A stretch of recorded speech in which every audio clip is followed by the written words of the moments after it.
Go back to over here, get my Twitch back up.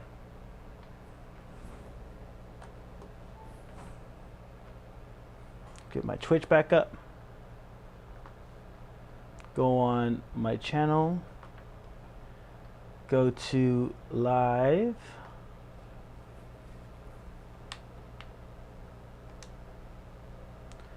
Go to live. Should be just chatting, right? All right, we're back. Let's see if it works now. And then let's see if this works. You should be able to see what I want to see now. Safari, yes, it works. Perfect. Go to my channel. Boom. Let's do it. All right. So let's see. Mayor Bass panics during press conference as Democrats suffer. Let's see what DeVory has to say first. Black people mock MAGA white. Girls losing life. Texas flood. I don't even know if I can see that one. That one sounds really sad, actually. Let's see. Let's do this. DeVory. We'll do Cartier, and then we'll do Pac-Man. So we'll go conservative, liberal. All right. That's how we'll do the show today. I think I'm gonna go till midnight. We'll keep it rocking.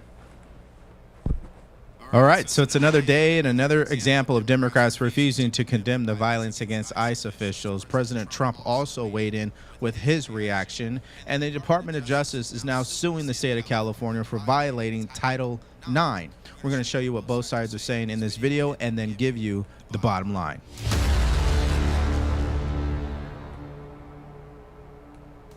Mayor Bass, this is kind of more of a broader national question. Reports indicate that ICE agents and police officers in Texas have been targeted in ambushes, including in Alvarado, where assailants in tactical gear allegedly lured officers with fireworks before opening fire.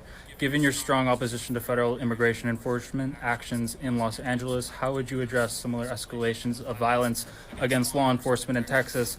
And what steps would you propose to prevent such unrest from spreading to Los Angeles, while balancing community safety in your sanctuary city policies? Well, let me just say that the quote-unquote riots that were reported never happened. We did have a couple of incidences, vandalism and looting, but the way it was portrayed nationally was like the whole city was up in flames. The comparison to 1992, which was completely 100% inappropriate. And I think the example that you use, I'm sorry, I'm not familiar with it. It was from some other state. Yes, Texas. Yeah, right. 11. So I have no idea what happened in Texas. What I do know is what happened in Los Angeles. 11 What has people been were happening in Los Angeles has been completely. Mayor, 11 people were arrested for trying to attack ICE agents and federal law enforcement. So I was just trying to get your perspective on how you're going to contain the situation here in Los Angeles and the I unrest. can't respond to Texas. Okay. Thank you. Okay, so number one, this is another day and another example of Democrats refusing to condemn the violence against ICE officials. As you know, the violence is up 700%, which leads me to number two. Instead of focusing on helping ICE officials, she wants to sue the Trump administration to get a lower court judge to issue an injunction to block ICE officials from doing their job in her sanctuary city, which also brings me to number three. She wants to protect all immigrants. Keyword, all immigrants, which in my opinion means criminals. Take a look. Courts we will still go to for a remedy. Damn, the levels are crazy in this video. Sorry. We are today. It is critical that we use every single venue, every single possibility of seeking justice, and that's what we're doing today. And I do hope that the courts especially issue this injunction and stop this. But one thing about our city, and I say this every time because I think it's so important, our city is definitely united. You don't see dissension here. You see a city that is united because this is who we are. We are a city of immigrants, and we will stand with Angelenos regardless of what country they came from, when they got here, or why they're here. And so with that, I am proud. Hey, if you're an immigrant, you gotta be in LA, because that's where probably you have the most most protection, you know. It's a pretty blue area, so they got your back over there. Stand in unity as we file this lawsuit and seek justice, and hopefully that will come in the form of an injunction. Thank you. All right, now before we move even further, if you guys have been getting value from our channel, please like, share, and subscribe. If you want to support us further, go to the link in the description below, buy us a cup of coffee, or shop our merch store. We got multiple new shirt designs. We got I Support ICE, we got MAGA Pack, and we also have Alligator Alcatraz. And all of them you can get with a matching coffee mug as well. And don't forget to follow us on Spotify and Apple Podcasts. Bottom line is, she's not going to find much success with this, but this is their next move, and it's the only thing they can do besides doing their job, which she's not going to do. She claims she wants to keep Angelino safe, but she allows criminal illegal aliens to reside in her sanctuary city, and she prevents local law enforcement from collaborating with federal authorities to get them out. So how does that make sense exactly? And here's the other question. How does her response when it comes to MacArthur Park make sense? Because we know federal authorities went in there on Monday to sweep the place. She claims the place is safe. They say it's not. Who's telling the truth here? Well, let's first hear her side of the story, and then I'll show you the other side. They've said that MacArthur Park is run by MS-13, that there are gangs, that there's all sorts of problems, drug use there. And you know what? We have a police department. We have a police department that is clearly... You think they're doing a good job there, Well, I absolutely think they are, and we've been working together along with the council person. These problems can't be solved overnight. The park is in much better situation than it was. We've had a dramatic drop in violent crime. And so what problem were they here to solve? We didn't ask for them to come. Chief McDonald didn't say, hey, we need some help. Nobody asked for their help. So what was the point? Okay, so number one, she's a blatant liar. It's like she took a page out of Gavin Newsom's political book. Just gaslight the people. Don't tell the truth. So what is the truth? Did they call the Marines over there? Because there's about 7 Hummers full of military people in there. Try to make it sound good, because that's what she's doing. Listen, you don't even have to be involved in politics to know that you're not interested in going to majority of the parks in Los Angeles County, because most of them are not in good condition. Because number one, there's a lot of homeless. Number two, there are people doing drugs there. 3, there are gang activities. I'm not saying 100% of the parks are that way, but most of them are. And this happens to be the park with a long history of having drug and gang issues. So for her to act like it's all good just shows you how disingenuous she is as a leader. Now, to prove my point that she is a liar, because I want to make sure I back up my statements, here is NBC4, local affiliate on the ground there in Los Angeles, did a story last year in 2024 September showing how bad MacArthur Park really is. Take a look. The problems in and around MacArthur Park are getting worse, and those who spend time there every day say they're fed up. Those complaints continue weeks after Langer's Deli threatened to close due to drugs, crime, and other issues. NBC4's Alex Rozier was at the park today. He joins us live on what he heard out there as well. Alex? Colleen and Annabelle, we are live tonight a few blocks from MacArthur Park, as we felt that this is really the closest we can get and report live safely nearby. But today we went into the park and got a close look at a very sad situation. MacArthur Park has the potential to be one of the prettiest parks in the city.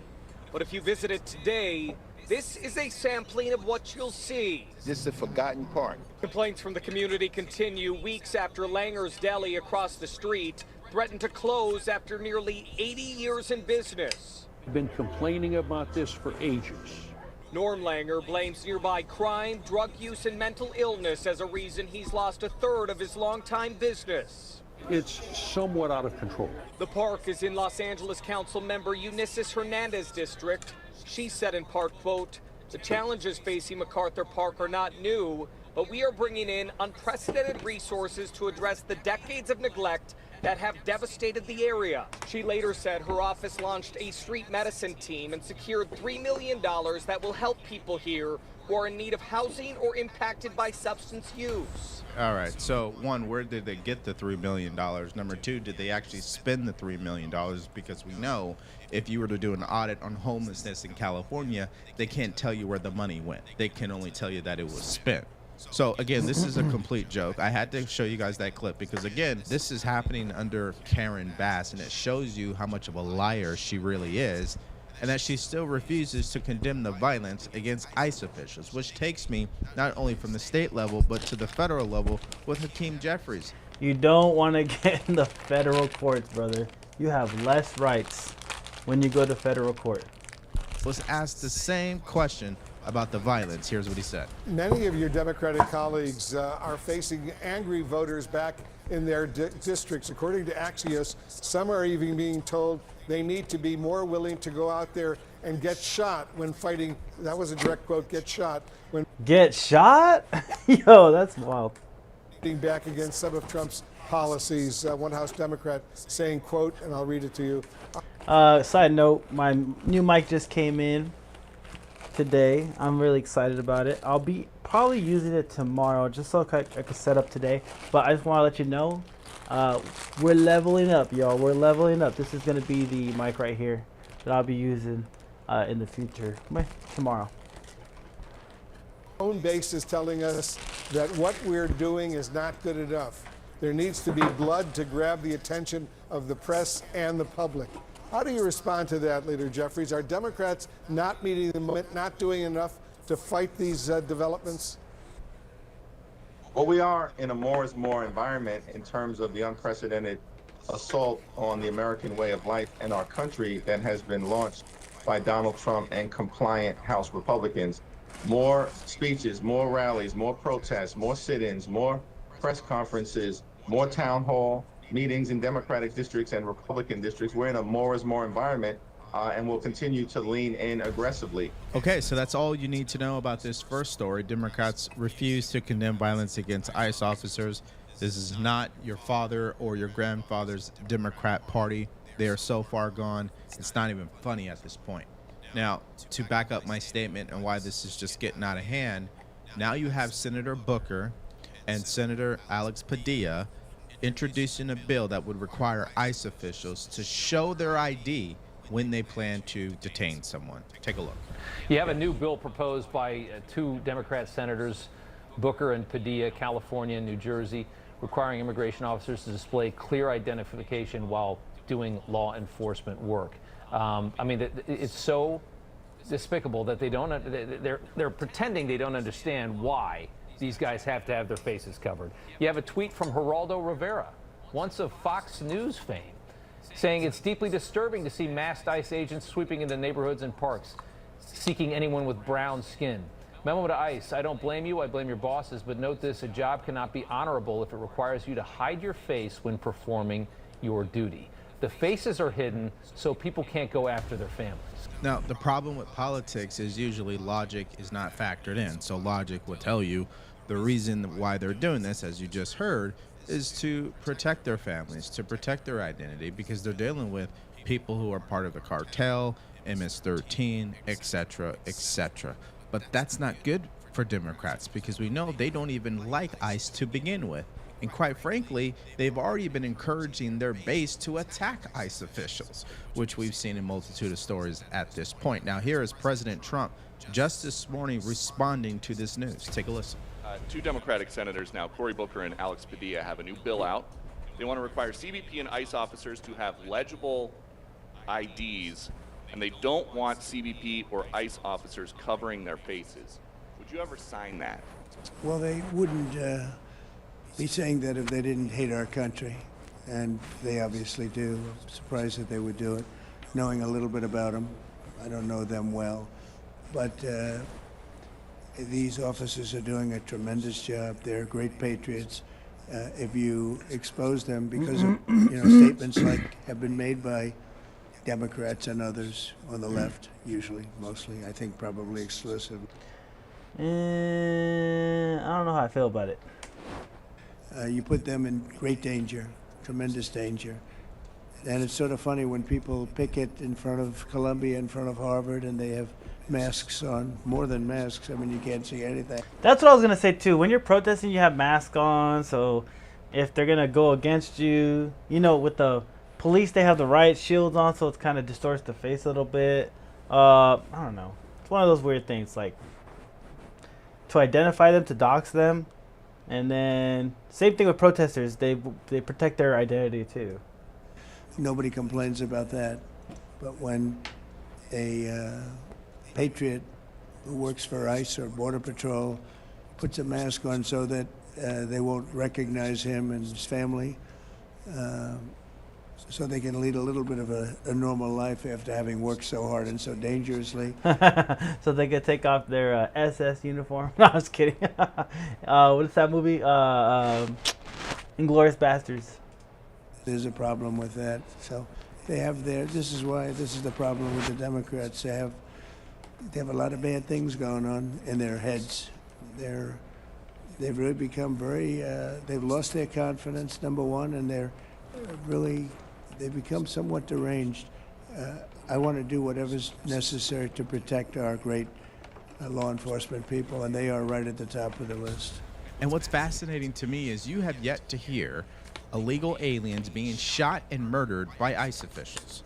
But what you have heard is American citizens and illegal aliens shooting at ICE officials, which led to one law enforcement officer being shot in the neck. So how? Yeah, I think there was 2 different shootings, and they shot the protester dead, or they shot the guy that was shooting at them dead. I'm pretty. They said that the guy got shot in the neck, but I don't think he's gonna die. Really compare those. But that's what Democrats are trying to do in their head, this math that doesn't make sense. And so now what we're going to do is show you a clip from the ICE deputy director and what she had to say, including the names of Democrats who are co-sponsoring this bill. Take a look. So there are some Democrats now who want to... Oh! That was 2 clicks. Yes, come on. Chris, turn that co-producer on. This plugin is especially sick because, like, as soon as you put something in, it's a limitless amount of... Make moves to identify ICE officers who were involved in these deportation proceedings. It's a so-called Visible Act. Here are the co-sponsors: Cory Booker, Alex Padilla among them, Richard Blumenthal, Tammy Duckworth. What this act would do would require a clear display of agency name or acronym when somebody is effecting an arrest, clear display of officer name or badge number, no face coverings that obscure officer's identity, with exceptions for safety or specific operations. Your response to all of this, I mean, these officers go out on the streets, they're fully identified. They identify themselves. They're wearing body armor that has the name of the agency on it, but for safety reasons, not wanting to be doxxed, a lot of them are wearing face coverings. You're seeing them wear face coverings because the Democrats continue to take the sides of the criminals and put our ICE officers in danger. You saw this over the last couple of weeks. Arrest numbers continue to increase from ICE's standpoint, and with that, what we're seeing is a huge increase of violence against ICE officers, up over 700%. These ICE officers are serving the American people, putting the American people first, and the Democrats want to go after their families and their kids and dox them and make sure that they're unsafe. And in reality, they are just enforcing the immigration laws that are on the books in the United States. They are keeping the American people safe. Yeah, at this point, I feel like I sound like a broken record. I'm having to repeat myself constantly as pertains to this entire debate, and it's fascinating that Democrats themselves have not realized this. If you truly want to see change in our country, it requires 2 things. Number 1, you need to be a product of what you want to be sold, meaning you need to be the change that you want to see. And 2, you need to put pressure on your congressional leaders to change the law. I don't get why they don't realize that. And for the record, historically, that is exactly what has happened in our country when we wanted to see changes. I don't know, let's use an example like the Civil Rights Act. Nothing changed. Don't shoot at them and they won't shoot at you, I guess is what DeVore is just saying right now. Elected leaders started to get pressure to pass a piece of legislation like that. But what do I know? I'm just an American citizen. I love my country. I'm not an idiot. I know burning down businesses, I know attacking law enforcement officials is not going to get me the results I want. If I want change, I should be going down to Capitol Hill and pressuring my elected leaders to do so. I think that just makes too much sense, and maybe that's why they don't see it. Now, here's President Trump weighing in once again, and he believes someone is behind this, funding the violence. Take a look. In Alvarado, Texas, a few days ago, 10 people wearing all black allegedly set off fireworks outside an ICE office to lure the officers out so they could ambush them, shoot at them. They had guns and vests and two-way radios. Do you think that this was an isolated incident, or do you think there's a national threat of a left-wing militia that is targeting ICE? I think it was I think it was an isolated incident, to be honest. There was 2 isolated incidents in different counties of Texas. And a 3-day difference. There's one on the 4th of July, and there's one on the 7th. They didn't seem to be related in any way. And CBP. Well, I think you have some very stupid people in the left who have some money that are making it available to these people, because you look at the guns they had, they were brand new. You look at even the clothing they were wearing, it looked like it just came out of some military shop. So you have some very stupid people that if anything ever happened, they'd be the first to go. They don't understand that. They'd be the first to go. They'd be the first ones hit. But there is money being put behind people. When you look at the weapons they have, the newness of the weapons, rifles that just came out and they have the latest model. So there's something going on, and we'll get to the bottom of it. And what do you think the penalty should be for these people who are, if they are found guilty, for people Very who stiff. shoot at ICE officers? Very, very stiff. Very stiff. A long time in jail, a long time. And one got hit yesterday in the neck. And he fortunately is going to be okay, but he got hit yesterday in the neck. No good. All right, so the most frustrating thing about all of this to me is the hatred they have for President Trump is more important than the love they have for this country.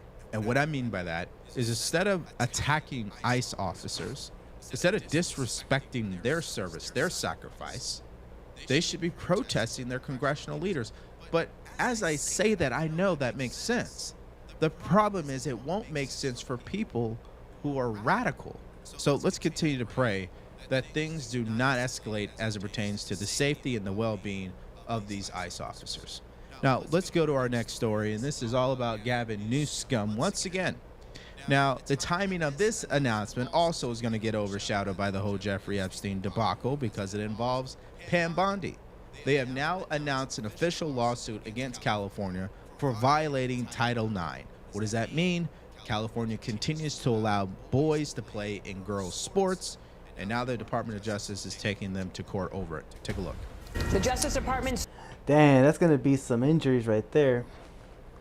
In California over alleged Title IX violations. The lawsuit cites Governor Gavin Newsom's own words that biological males competing in women's sports is, quote, deeply unfair.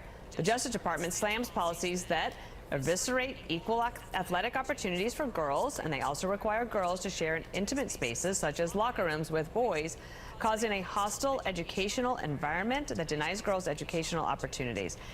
We investigated this. The Office of Civil Rights at the Department of Education investigated. We told Governor Newsom that we'd be investigating these violations. We found California to be in violation of Title IX. We turned it over to the Justice Department, and they announced this morning that they were filing suit against California. So, this is something that President Trump campaigned on.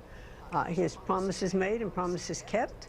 I think it's just, it is just totally unfair to have men competing against women in sports, and also to share their intimate locker facilities, etc. And now, I get that, like, once you're in high school level, stuff like that, it's not that serious to me. But when it comes to college and it comes to grants and stuff like that, I can see why they get upset. So, yeah, it's one of those just things that, yeah, it's just one of those things. I just lost on this game, by the way. Damn it. It's all right. Women fought hard for these rights. and it is the law, and the president means business with it. All right, so for my critical thinkers out there, multiple things can be true about this announcement. Number one, it's exactly what California deserves. They should absolutely lose in court, and boys do not belong in girls' sports. Bottom line. That, but I'm more thinking of, well, the injuries, but I'm thinking like the scholarships. You know, do girls still get the scholarship even though they're losing to a trans athlete? That's where I'm kind of like, you're losing opportunity because of biological disadvantage. And I'm like, that's where I'm kind of like, do the scouts not see that? Do the scouts, pertain to that? Because really, it's all about opportunity with sports. To me, I'm like, you're there to make money. It's a legacy as well, but it's like you don't really get to the legacy part till after college, right? You get the college, you get the scholarship. That's when you start the momentum, and then you get drafted to whatever major league sport there is, and then that's when you're making your legacy. I think that's when I would be like, well, the trans are taken away from the women's athlete at that point, so legacy is on the line, and injury is on the line at a really higher and severe rate. So. And number two, what is also true, that the Department of Justice, led by Pam Bondi, and their timing of this announcement, once again, is going to be overshadowed by their incompetence surrounding Jeffrey Epstein. And politically, that's just a reality. It's not my opinion. All you have to do is just pay attention to the comment section of every post coming from Pam Bondi. None of them are good. All right? And that leads me to number three. They did put a video together, her and Linda McMahon, and I want you to hear what she had to say. Take a look. Thank you, Secretary McMahon, for all of your hard work. And today, the Department of Justice has filed a lawsuit against California Department of Education and the governing body for women's sport. See, Linda McMahon is fucking hilarious because she got Stone Cold stunned, bro. Stone Cold stunner. And now she's helping out the White House. That shit's funny. In California, we've made it very clear, only women in women's sports under Title IX. An example in California, a boy who was in track and field. He would have lost every race. Yet in women's sports, he won over 36 medals. Those medals should be returned to the women. So was that in high school or was it college? Let me see. She had to say. Take a look. Thank you, Secretary McMahon, for all of your hard work. And today, the Department of Justice has filed a lawsuit against California Department of Education and the governing body for women's sports in California. We've made it very clear, only women in women's sports under Title IX. An example in California, a boy who was in track and field. He would have lost every race. Yet in women's sports, he won over. Was that in high school or college, or what level are we talking about in the athleticism and competition? 36 medals. Those medals should be returned to the women, as well as no boys will be allowed in women's locker rooms. No longer. We have sued Maine. We're in litigation with Minnesota. We've sent multiple letters. And if you do not comply, you're next. The Department of Education and the Department of Justice, we will protect girls in girls' sports. Yeah, so these states that are run by Democrat governors, they don't care what President Trump has ordered, okay? They hardly respect Title IX. They really wanted to do what Biden was trying to do, which is to change Title IX, but the Supreme Court struck that down. Let's thank common sense on that one. I don't believe this is really going to stop California from doing what California does. They're woke. There's no question. So that leads us to your reaction and thoughts in the comments section below to all of these stories. I mean, let's just first start with this whole Governor Gavin Newsom and continuing to defy Title IX. We know that boys do not belong in girls' sports. Even on Gavin's podcast, his own podcast, where he invited Charlie Kirk, he said that he didn't agree that trans people should be in sports with women. He said that on his own podcast that he was pushing. So is he doubling back? Is he saying it's okay now? Let's check it out.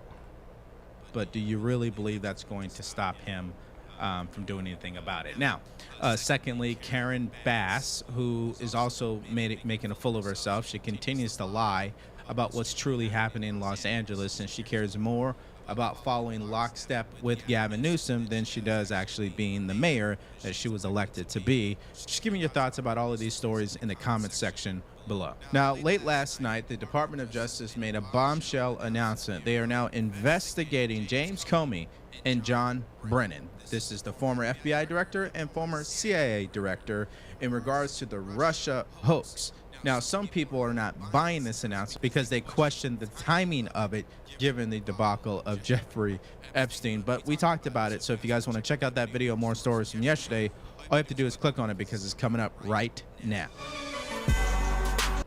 Okay, let's talk about... Alex, I have to say, I'm with the people that still have questions about this. I kind of don't buy the nothing to see here, and I don't know that the Justice Department helped their case. They released this video. Let's show it. It shows no one entered the area surrounding Epstein's cell in the hours before he died. But there's something significant about this videotape. 10 minutes what is missing. it? Well, here's one thing that some people on the internet are picking up on, which is that 10 minutes missing is a lot. there is about a minute missing between 11:58 p.m. 58 seconds and 12 a.m. the night that Epstein was apparently killed or died. And so the official story is that he died by suicide. That's what then Trump Attorney General Bill Barr said a few years ago. Nah, that's absolutely insane, man. So a whole minute went missing. Yeah. Well, Jeffrey escaped. Jeffrey's alive, bro. It's just no way, bro. Yeah, I think they went in there and they killed him. He's for sure dead. Someone went in there from one of the elites, sent someone in there to go in there and kill him. There's so way they too could much not information. squeal. There's way too much information. Are you kidding? Yeah, maybe I'm tripping. Something happened. He's dead. Something They happened. killed him. Yeah, he was killed. They're trying to cover up the fact that he is dead. He had too much info. He was like, I'm trying to talk to my lawyer. We watched the documentary. We heard the phone call. I'm trying to talk to my lawyer. He was finna. Y'all don't let me out this bit. I'm telling on all y'all. Dang. Y'all going down with me. And they killed his ass. This is crazy.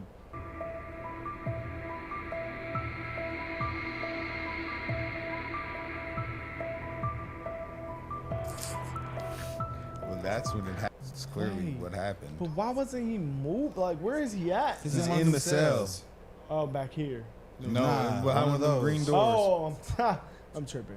Well, Clearly it happened then. This is like a movie thing. know, This always bro. happens on movies. Oh, we went back to watch the cameras. Oh, there's 2 minutes missing. Oh, I bet it happened then. So y'all think it's like no way he could be alive? No, I don't think he's dead. And I think they, because think that was they too killed quick him. for him to escape. Maybe it's not. That's quicker.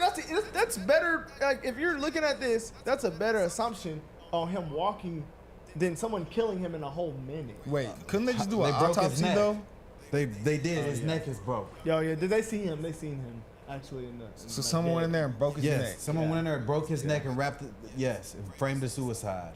Wow, this is crazy. This is the fissiest shit ever. All right, let's get to the. Because this video proves nothing. They could have killed him in the cell, walked out. Someone went in there. Let's get into the controversy. One of the things that you alluded to, and this is something Donald Trump has talked about, the DOJ may be releasing the list of Jeffrey Epstein's clients. Will that really happen? It's sitting on my desk right now to review. That's been a directive by President Trump. I'm reviewing that. I'm reviewing JFK files, MLK files. That's all in the process of being reviewed because that was done at the directive of the president from all of these agencies. So have you seen anything that you said, oh my gosh?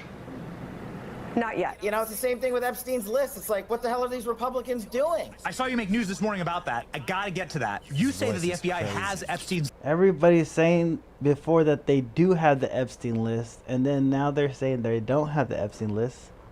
It's crazy. It's because Little Miss got bashed in dodgeball because Big Al has a strong hand. Wait, what? Alex F. It's because Little Miss got bashed in dodgeball because Al has a strong hand. Yo, are you talking about the trans thing? Or the trans athlete? On YouTube, yo, Alex. I'm not sure what you're talking about with the dodgeball thing. they're sitting on it. That doesn't seem like something you should do. It was the Minuteman. Yeah, 10-minute man, because they took away the footage is gone for 10 minutes. It just went up away. When they're looking for Epstein, the cameras failed for 10 minutes. You know they hung his ass. They probably broke his neck, and then they hung him just so it looks like he broke his own neck. Protecting the world's foremost predator, that seems like an evil thing to do, regardless of who may be embarrassed in the release of that list. Why is the FBI protecting the greatest pederast, the largest scale pederast in human history? Simple, because of who's on that list. You don't think that Bill Gates is lobbying Congress night and day to prevent the disclosure of that list? And why is it that the Senate, and good for Senator Blackburn to try to get it out, but then Dick Durbin comes over the top and says, no, we're not going to release the names. I don't care about the list itself, but he released the names, right? What the hell are the House Republicans doing? They have the majority. You can't get the list? You're going to accept Dick Durbin's word, or whoever that guy is, as to who is on that list and who isn't, and that it can and can't be released?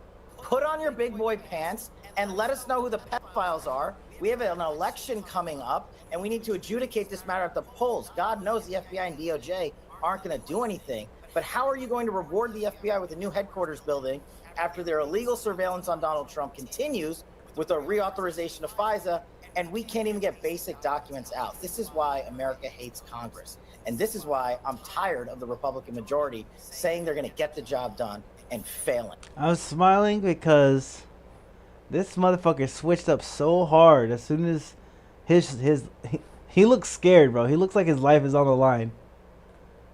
Yeah, man. I think something happened to Cash. I think he got in there and realized it's way over his pay grade. Because Dan Bongino was saying the same thing.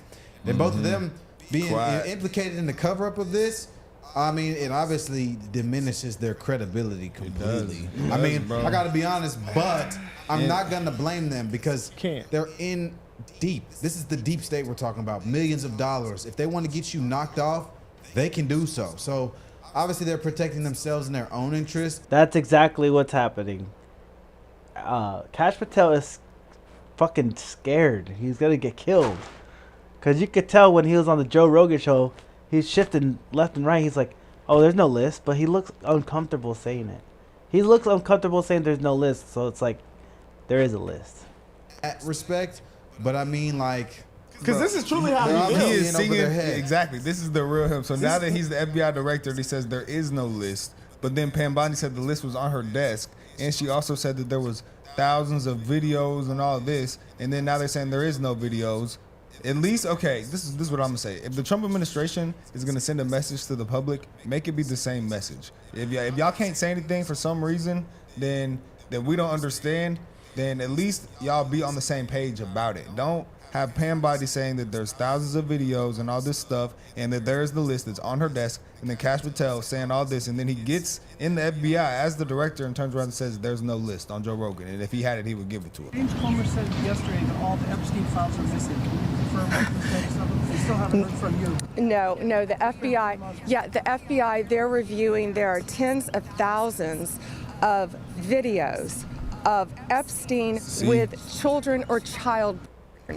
And there are hundreds. If there's hundreds of thousands of videos with kids getting fucked, who's fucking the kids? It's not all Epstein, bro. Who's holding the damn camera?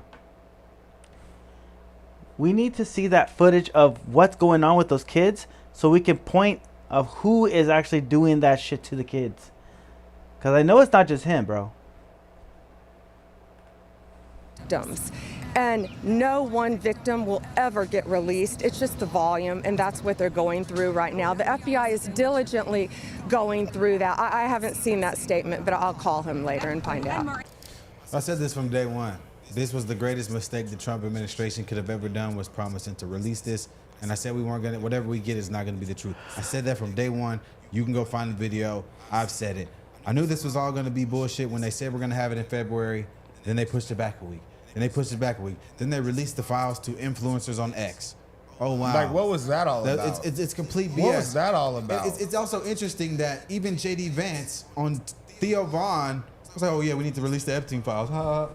Dude, We're not going to get the files. We should have known. Everyone knows that. I told you guys that this was BS I from knew it day wouldn't one. happen too, bro. I said it from day Me too. one. Me too. I can see why. This my guy right here, I can though. see why now. You know, it's an Epstein list. You can't get it. Guys, the FDA has been constantly letting food that should not be in our systems in our food. And this has been a really big problem. And they're putting chemicals, dyes, and stuff that messes with your hormones in there. And it's All right, let's pass this stuff because I don't like this ad shit. All right, let's go.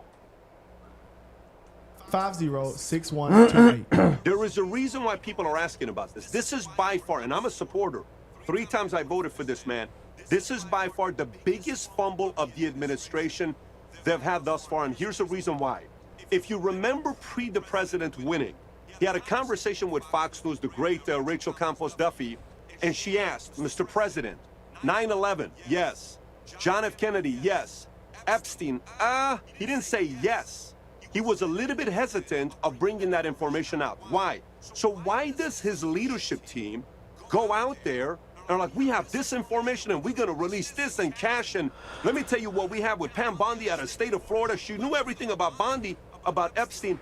Why are you fumbling this? Why are you not having an emergency meeting together to conversate and say, hey, we're going to be on the same page with messaging on this?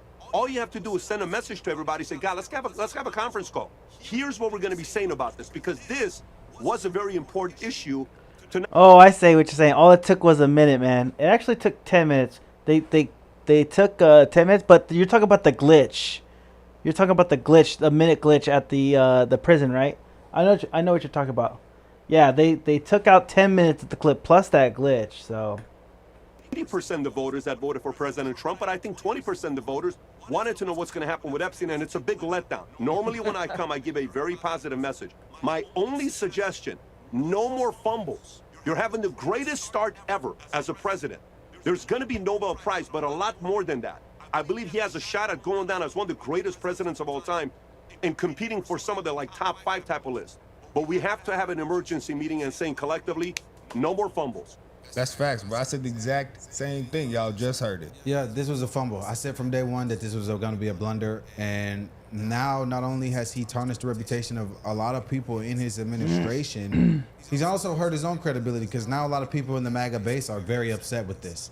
They're very upset with this. And with the midterms and everything, that's going to be a striking point for a lot of people running. So, I mean, this is going to be an interesting cleanup. I don't think they're going to try to clean it up. I think they're just going to try to move forward. You think they're going to brush it under the rug? Dude, they asked Trump today. He said, we're always talking about this guy. It's a waste of time to talk about this. Yeah, they are. He said that today. This is bad. They shouldn't have talked all that trash about what they were going to do if they weren't going to do it. I told you guys, this is it's way deeper than we think. It is deep. It's way deeper than we know. I mean, and that's why if what they're saying is true, on it, bro. Still, I don't. Not on this. He already has lied. I told you guys from day one that this was a mistake. We can be real They about should it. never have said they were going to do this. Yeah. They're not going to release the JFK files either. We're not getting those either. It's way too. It goes way above our head. And once we know the truth, I don't know if the public will ever recover trust. look, this is what is going on with that case. Israel and CIA is in on it. The Mossad is on it. Israel's CIA is Mossad, right? They're both in on it. So not Kash Patel, Maxine, the girl that was dating Epstein, they were both Jewish, and her dad was part of the Mossad, which is crazy. So what, the kid of a federal agent for Israel was sent over to America, got Jeffrey Epstein. They linked up and started getting all these blackmailing on all the celebrities, all deep state, and now that release, they won't release it. So that's what happened. That's how it's kind of tied super deep into the state. That's why they're scared, because Israel got them. Government. I think that there's so much going on right now in our country behind the scenes with our government. Why we know the government lies. Why do we believe Do you not think that? I think the government lies. I know, yeah, but do you think that that list could be too much for the American people to handle? Duh. Okay. I think that So you don't think that it would be too shocking. They're protecting like. I don't think they're protecting Not us. the We American want people. the list. The American people want the list. We They're, want to know. they're protecting the people on the list. If what we know about Jeffrey Epstein is true, no one deserves to be protected. Everyone needs to go down. They're pedophiles. So yeah. Everyone needs to go down. They need to burn this. And that's why they're scared, because everybody's on the fucking list, dude. Trump is on the list. Clinton, Bill Clinton, Hillary Clinton are both on the list. The UK prince, what's that British prince? He's on the list. There's so many people on that list, dude. Yeah. Oh, Barack Obama's on the list. He's on Diddy's list too. To burn, period, full stop. And I have to make a point here. And if what is true about who's on the list, the princes and all these politicians and people, oh buddy, actors, oh buddy, oh yeah, that's buddy. what I'm saying, bro. The world is gonna literally burn. This will literally change the the country as we know it. I mean, but that's what we need. That's the rebellion we were talking about. That's what we need to get the fuck out. That's what we want, is to get all the bad actors out of the fucking government. That's what we need to do. I think it needs to be done. Is that a good thing? Okay. Yes. The government. But if you decide, hold on. But look, the government, its job is to protect us from a lot of stuff. You want to know something? So hold on. To that point, right? So if something that we don't know was on the list or something, and it was going to hurt the American people in any way, wouldn't you think that they would at least get on the same page about the messaging? They didn't know that. How did they not know that? They just got to a cast. Just got in there. Pam just got in there. They said, "Yeah, we're gonna get it. We're gonna get But you." why get would out you to not guys. before you and make then a you statement? Get there, and then you get there like, "Oh shit!" Then the Reaper in the back. Yeah, buddy. They were trying to win the presidency, right? So they said, we're gonna deliver the list to you guys because we see it, we have it. We just need to win the presidency. So they hung that over the conservatives' head, and pretty much that helped win with the candidacy, because we wanted that Epstein we wanted the Epstein files, and now they're not giving it to us. Why we can't do You that? giving them a lot of grades, bro. But then still, you don't have the same messaging. It's just because That is what people. If people say, if they said off the rip, he killed himself, there is no list, no one will be questioning it's just, anything. bro, It's the fact that Pam Body said what she said, that Cash Patel said what he said. I get that. After. But It was just recently. It's been so many W's and there's been so many changes. We understand, bro, but we can say when something is wrong and that is wrong. They're like, he fumbled. They did, bro. I just think it's been so many changes to make America like actually good. And, Yes, like, it has been. for We health agree with and all this. this. Yes. I do believe that. Look, the guy on the left is not wrong. There has been like wins and all that stuff, successes and all that stuff, but does not mean you can't still criticize what's going on. Like, it doesn't matter. Like, this is still a big deal. Whether let's say Trump saved the world with cancer, right? Let's say that. I still want that damn list. I still want the fucking list. It don't matter. Are doing what's best. So if they're doing what's best, To in this keep the same situation. messaging. The Democrats get on the same page about what the things they gonna message. It makes it look like the administration is not difficult, bro. organized. I'm No, gonna say it's this. not They're difficult. organized. No, either you have the videos or you don't. Don't say They that we do. do. They do. Okay, They don't Cash want to release said, it. Cash They don't said, want to Cash release it. just That's said a problem. on Joe Rogan, Cash Patel just said on Joe Rogan, there is no videos. Yeah, we are. And then Pam Bondi said, I've seen thousands of hours of So videos. which one It's is it? disturbing. Their stories don't add up. Now they're trying to just, it doesn't exist. It's all a conspiracy. And people that they want to believe it because they want to believe Trump, but I think this is a lie. I said from the beginning that this was a mistake. And I think Elon and his America Party got some momentum with this. Because they can, so do the Democrats. They can strike and say they're not releasing it because he's on it. That's what they are saying. There's already known ties of Trump to Epstein. People do say now, that. And in Trump's defense, I think, okay, two super rich billionaires in New York, of course they know each other. That's, I would say, but hey, if they saying you on the client list and now you're saying there's no list, when you in power of releasing the list, I think there's some speculation there. But we could also go as far to say the deep state destroyed it. So now the next presidents ain't gonna have nothing to release. So it really could be dead in the water as far as we know. Just I mean, get I get what united y'all on the saying. Just do what you're gonna say. What you Right. say, Right. just do it. You should, So I he get should that. have never I made get the that. promise. We're gonna declassify Yeah, they all shouldn't have this done that. They information. shouldn't I have done said that was a mistake. I said But that is maybe- the greatest mistake the Trump administration hold on, made though, from the Do second you I heard not it. think that it could have been deeper than what they thought it was? I don't give a damn if they said it's deep. They said they're It's deep. They're scared.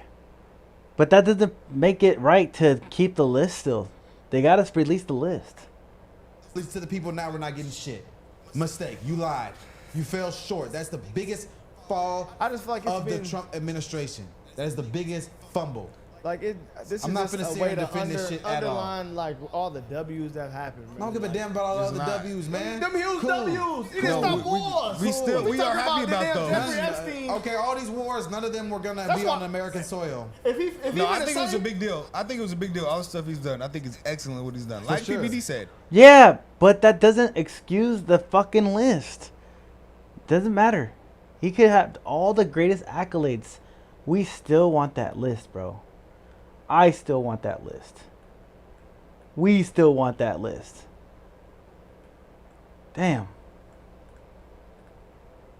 I just don't like the messaging is inconsistent. Like you I said, can understand if they couldn't release it for some reason, at this point, Pam Bondi and Cash Patel both were on the same page about the information that they had when she made that statement about the stuff is on my desk, yada yada yada, and all that. And just like a month ago or 2 months ago, Cash Patel goes on Joe Rogan and says there's no videos. After Pam Bondi said there was videos. Just get on the same page. It makes the administration look bad. If the Dems were doing this, we would call it out. Yeah, I mean, I'm not going to sit here and defend this. I think this is an L. I think the fact that It's we're an not L. getting information on high-profile pedophiles in our country, and they basically just get to go free, knowing that they pedophiled children, and I mean pedophiled and assaulted children, and we're supposed to just say, oh, they said it's fake. Fuck that. Let me hear what Trump says. Jeffrey Epstein, it left some lingering mysteries. One of the biggest ones is whether he ever worked for a American or foreign intelligence agency. The former Labor Secretary, who was I think he Miami did. U.S. Attorney Alex Acosta, he allegedly said that he did work for an intelligence agency. So could you resolve whether or not he did? And also, could you say why there was a minute missing from the jailhouse tape on the minute? He did work for an intelligence agency, which is Israel, which is Mossad. He worked for Mossad. Why do you think Maxwell is still alive?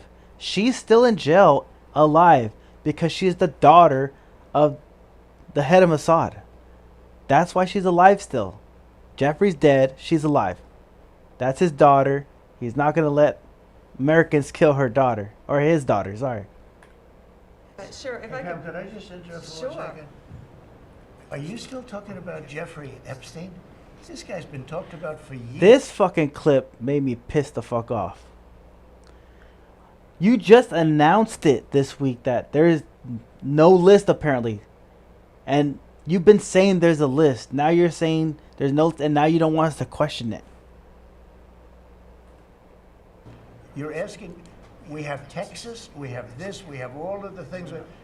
And are people still talking about this guy, this creep?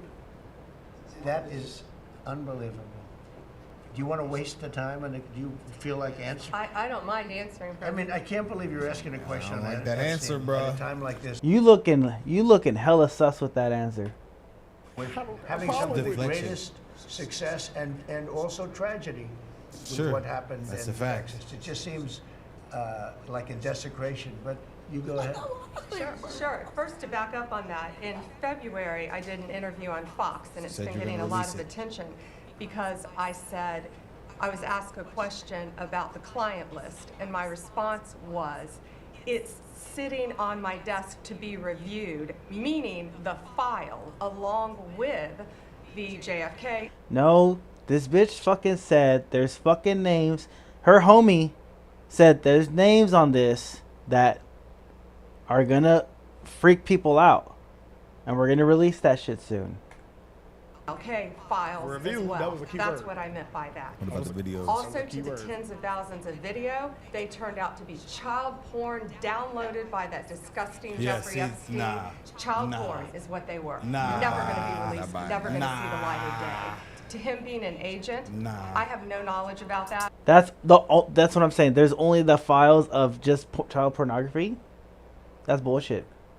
Get back to you on that. No and the knowledge. minute I don't buy this shit at missing all. from the video, we released the video showing definitively the video was not conclusive, but the evidence prior to it was showing he committed suicide.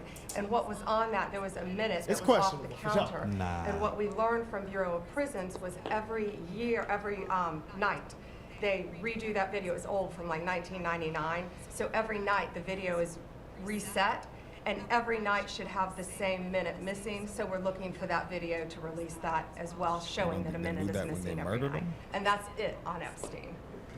Wow. Real quick, Listen, bro. Real quick. listen. Hold on, bro. They did not answer the question. They said, was he, did he work for America or not? Oh, we're not talking about him No, right they now. didn't say he worked for America. They said, does he work for a foreign intelligence agency? Which is Israel's intelligence agency. They didn't answer. She said, not to my knowledge. Number one, Trump's right. We have had a lot of great victories and all that stuff under Trump. I'm not denying that. He's killed it. But this is the biggest fumble of the administration, and I don't think this is going to go away quiet. I think this is going to linger, and it's going to hurt. And I'll tell you why. Jeffrey Epstein had cameras in every single room of every house he owned. Private cameras. All the girls, the victims in each house, said they were brought into rooms by the clients. They all said that. So you expect me to believe you have thousands of hours of video, and if none of it's from these secret cameras? Bullshit. Number two, I think it's highly possible that he was a foreign intelligence asset. I think that theory is possible. I'm gonna look into that one. I also think that the fact that they're just trying to brush it off and act like it doesn't matter after you guys promised to release the information, and then months and months after it has gone on and the information you release is, oh, it's not, it's all fake. Oh, everything we thought we had was fake. I just can't buy that. I can understand people's frustration. I don't buy that at all. I don't buy anything that they said. I think that was a poor deflection, and I think every American citizen and voter has the right to be upset because they think we're dumb. Yeah, they and should I'm definitely. not falling for that. They should have a better answer for that question, for sure. They're just basically making it seem, oh, he killed himself. Oh, no one killed him, and everything we thought we had is not there. I think of all the times I've maligned that guy, all the times I'm accused him of crimes, of blackmailing people, of trafficking children to powerful figures around the world on behalf of global intel services. And then I learned yesterday from Attorney General Pam Bondi that's totally untrue. Yes, yeah. The guy killed himself after 36 days in prison for no reason. He was a billionaire. He had no clients. He'd done nothing wrong other than get like naughty massages 20 years before. And the guy killed himself, another pointless death. And then his best friend, former girlfriend, Ghislaine Maxwell, doing 20 years in prison for no crime. There are no victims. Yes, it's a victimless crime. They're obviously persecuted by the state. Yes. They're political prisoners, really. It's The Hague should come in and do an investigation, or we're watching one of the most systematic government cover-ups of all time.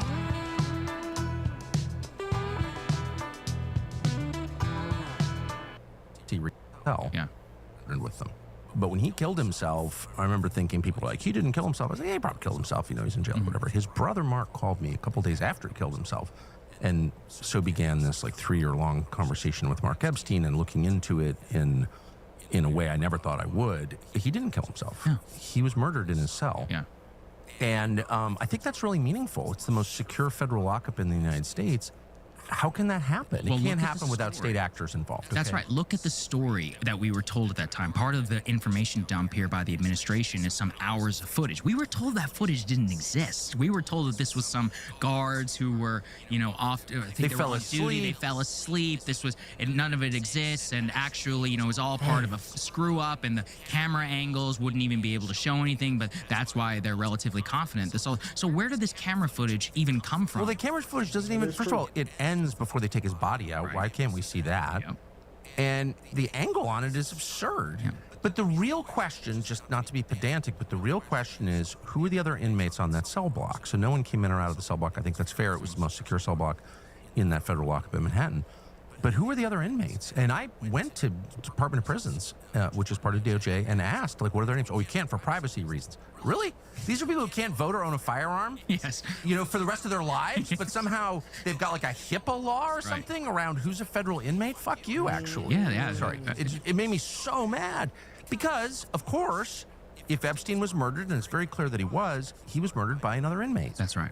And we know that a bunch of them were transferred out of that unit right after he died. Who were they? Where are they now? Like, why can't we get an answer to that question? So the whole thing that this tape shows that he didn't kill himself is like a joke. But worse than that, it's a joke that we all get. Like, they're not fooling anybody. So I feel like we're at a dangerous point now. Yeah, I agree, because the lie is more it's not, the lie at this point is not even part of trying to convince any of this is true. Yes. The lie is a signal to everybody else involved in the scheme that to the ultimate ends, the United States government will go to protect all of you. Yes. And that's the for Man, what is that smart. purpose? Can you say that again? Okay, Yes. so I'm sorry, it's a signal. The lie is not for you and me. The lie is for those implicated to say, no matter what, we will protect you. And then we have to start asking the question, why? As in, what is the purpose of this entire thing? Why does it matter that it happens right before the Israeli prime minister comes to Washington for the third time?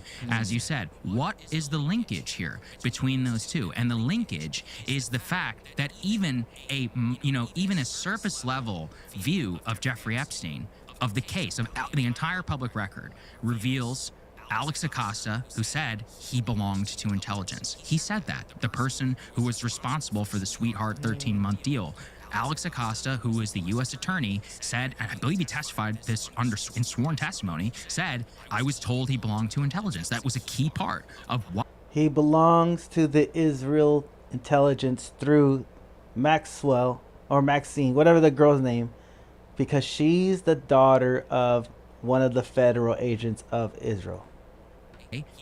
The charges were dropped against him, and he got some Sweetheart Palm Beach County Jail situation where he was allowed to leave on the weekends. And why, even though I know you'll forgive George, but I actually won't. I don't have dinner with pedophiles. I'm not sure about you. I'm generally aware of the people who I am around, and if I can get invited to someone's house, I do cursory Google searches. That's generally what, I think that's normal. I don't want to be in the presence of people who I think are like genuinely evil. That's what I think. So for me, I actually can't forgive many of the media figures and the president. Googling someone's name to go have dinner is kind of funny. I never would have done that.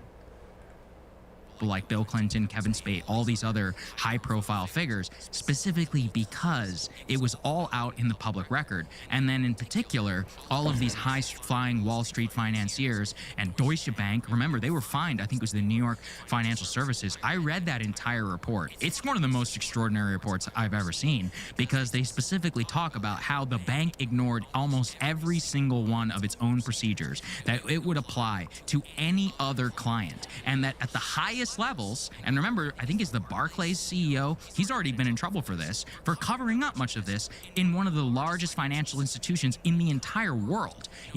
For example, Tucker, if you and I keep going to the bank and withdrawing $9,900 in cash, and we do it for a couple of weeks, our banking institutions are supposed to call, both the IRS and the DOJ and say something is going on here. And they will, and they should, right? That is what this is done for a reason. He did this for years, and the classification that the bank accepted was it was just for tips. This is what I mean about the highest level of the cover-up and what the cover-up means for the system itself, and something you and I were talking that did not know that recently is I really believe they're just tips, bro.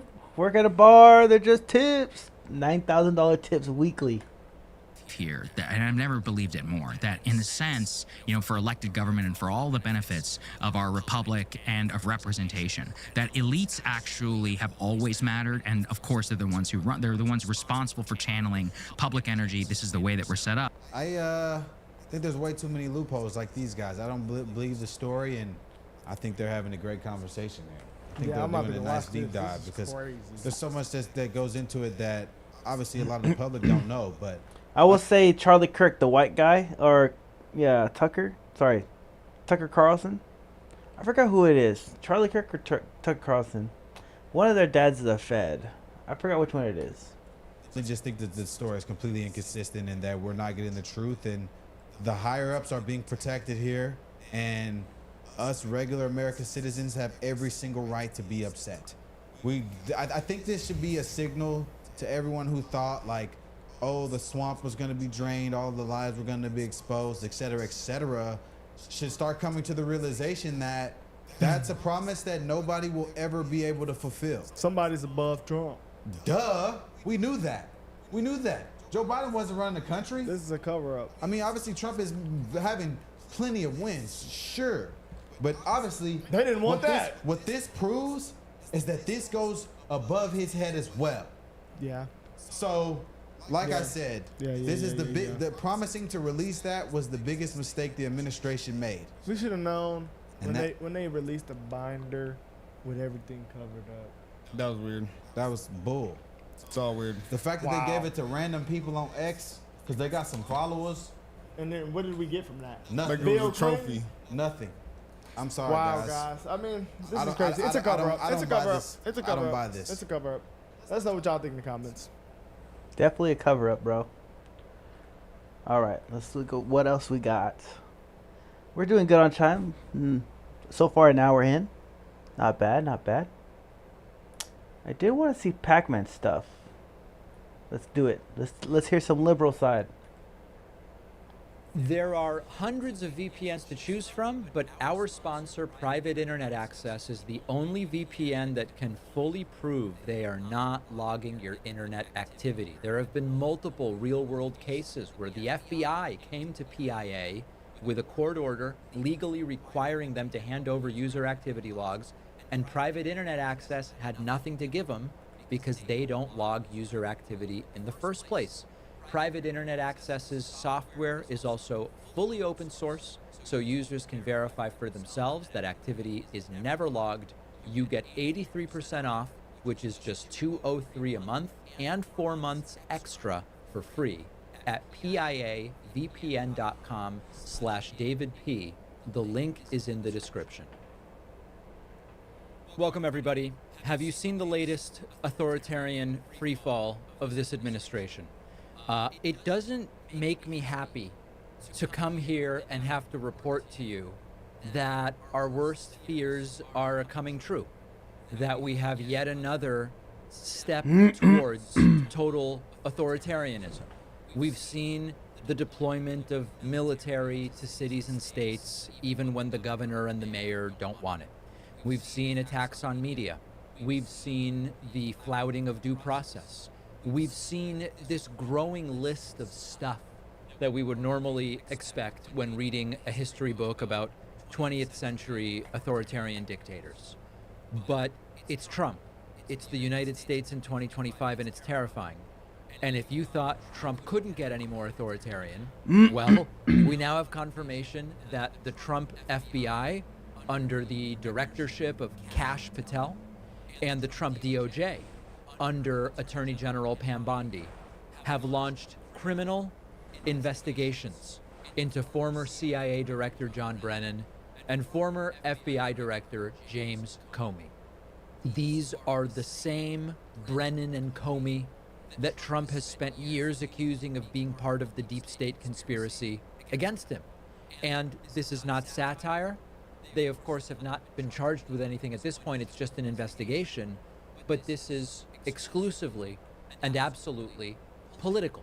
That's what this is about. And it is not lost on me that Trump is now doing what he accused Biden of doing to him without evidence. We're going to get back to that in a moment. These new investigations reportedly relate to the 2016 Russia probe. There's scant information about exactly what's going on, but all of this supposedly is about that Russia probe where multiple American intelligence agencies confirmed Russia interfered in the election of 2016 to help Donald Trump. It doesn't mean Trump and Vlad met personally to game out how Russia would help Trump. It's simply Russia had a preference for Trump over Hillary. There's nothing special about that. The way Russia had a preference for candidates all over the world, and in the way that Russia knows how to do, they tried to put their hands on the scale. That's it. It's not coordination between Trump and Putin. But that's that investigation where special counsel Robert Mueller did not find a conspiracy. In other words, the allegation was not that it involved Trump proactively, but documented 10 separate instances of Trump attempting to obstruct justice. That investigation, which found so much and recovered so much money and led to so many prosecutions, Trump has now decided it's payback time. The kicker is that this is what Trump said Biden was doing and would continue to do had he been reelected, or ultimately if Kamala Harris had been elected. Trump spent years screaming, Biden's weaponizing the DOJ against me. Biden's weaponizing the DOJ against people who support me. And there was not a shred of evidence at the time for that. And as I warned, and as so many of us warned, when they loudly shout about things that aren't happening, what they really mean is this is what we would do if we were in that situation. When Trump was saying, Biden's gonna come after me really hard, what Trump meant was, if I were in Biden's shoes, that's what I would be doing. And Trump is now doing it. Not accountability, it's revenge politics. It's criminalizing the people who investigated him or who Trump perceives to be his... That's cap. They both did it to each other. I mean, how many felonies that got him for, and then when Biden was pardoning everybody and himself, they're both doing it to each other. It's not just a one-way street. And it's a move right out of the authoritarian playbook. Use the state to investigate your enemies, discredit the institutions that check your power, claim that you are actually the victim, and even better, you are the martyr. You were doing this for the people, and they're just coming after you. Fox News says their sources are from the DOJ on this, Trump's DOJ. We know that Trump's inner circle has been wanting to go after Brennan and wanting to go after Comey since, not even since day one, since before they even were elected. And these investigations reportedly were sparked by a referral from John Ratcliffe, a total Trump loyalist who served as DNI. The CIA and the DOJ are not commenting right now, neither is the FBI. So understand what's happening here. Did Brennan maybe make mistakes as CIA director? Sure, who doesn't? Did James Comey make mistakes? I mean, listen, one of the mistakes James Comey made was days before the 2016 election, after he had already previously held a press conference about the investigation into Hillary Clinton's emails, decided to hold an additional press conference, which was a factor. I'm not going to say it was the deciding factor, but the 2016 election was very close. Any one thing could be responsible for shifting 100,000 votes, which is all the election depended on at the end of the day. Comey decided, I'm going to do another press conference about the investigation into Hillary Clinton's emails.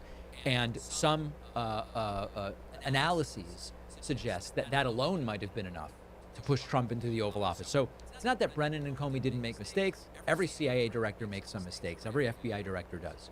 But that doesn't mean that Trump now directing these investigations from the DOJ and FBI are a legitimate pursuit of justice. And in fact, when you look at Trump, we see this escalating pattern of using federal power to go after perceived enemies. Let me screw the states. I'm going to send in troops to California. Yesterday, Donald Trump said, hey, you know what? We might have to take over, we the federal government, we might have to take over Washington, D.C. and New York City and take power away from municipalities to govern themselves and just make these federally run cities. And then now it's use the FBI and DOJ to go after Brennan and Comey. And the irony is rich because Trump's White House is under fire from his own supporters for failing to provide evidence for their Jeffrey Epstein conspiracy theories. Now you have some of Trump's own eating him. It's the monster he created now going after him. But meanwhile, even though they are saying these agencies are now bad and they are part of the cover-up, they on the other hand go, no, of course, the DOJ and FBI are great agencies to go after Brennan and to go after Comey. So what does Trump do? He always tries to change the subject, and now all of a sudden, instead of accountability for the perceived lies about the Epstein probe, which we'll get to later in the show, it's, well, let's do something that my people will like with the FBI and the DOJ. Let's sick them on Comey and let's sick them on Brennan. So justice, very much not. Trump trying to rewrite history, yes. And at this point, I mean, listen, I don't think I have to convince you that if they get away with this, it's not going to stop with Brennan and Comey. It never does, right? On what planet, in what country would it be? Let me take the incredible authoritarian step of weaponizing investigatory agencies against two political enemies and then just stop there. I'm going to be satisfied with that and never try this again. Of course not. So later in the show, we're going to be speaking with attorney Mark Elias. This is one of the things that I do want to talk to him about. Donald Trump's White House press secretary, Caroline Leavitt, gleeful, visibly overjoyed at Donald Trump's latest authoritarian insanity, directing the FBI and the DOJ to go after James Comey, former FBI director, to go after John Brennan, former CIA director. The regime is in total freefall. Here is Caroline Leavitt speaking to Jesse Waters on Fox News, and she is celebrating these authoritarian criminal investigations. It's like it's Christmas morning and she's got her biggest cross on and she's ready for the gifts from Santa.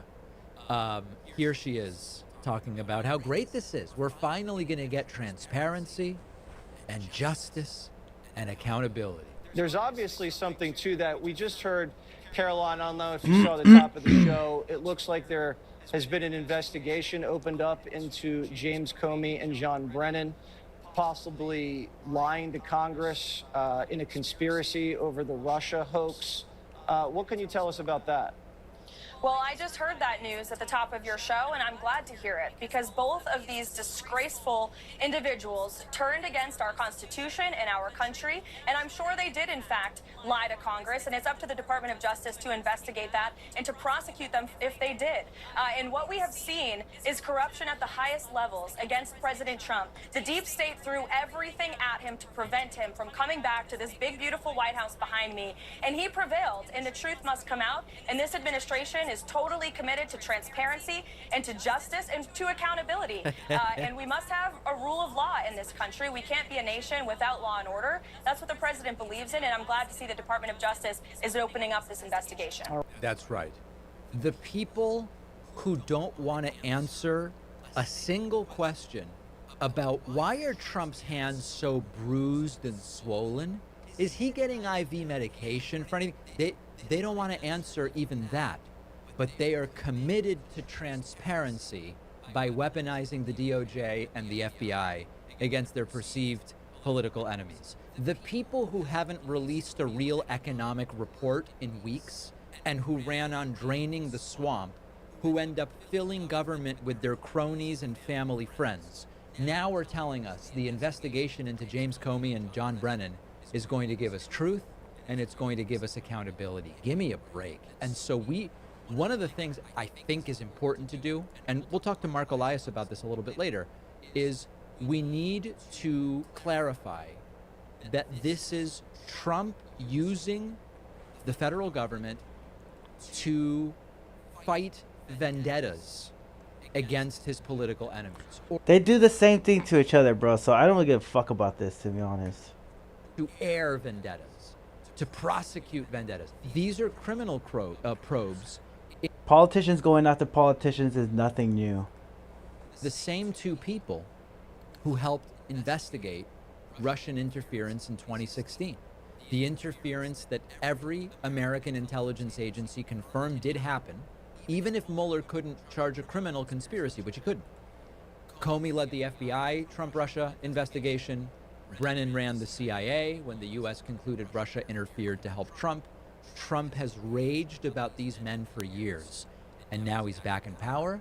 And so the DOJ is his tool. It's a toolbox of political payback. Exactly, because they did it to him. Now they're doing it back, and they did it again. They're going back and forth with this bullshit. Caroline Leavitt's no one gives a fuck about it. Denying it. It doesn't matter.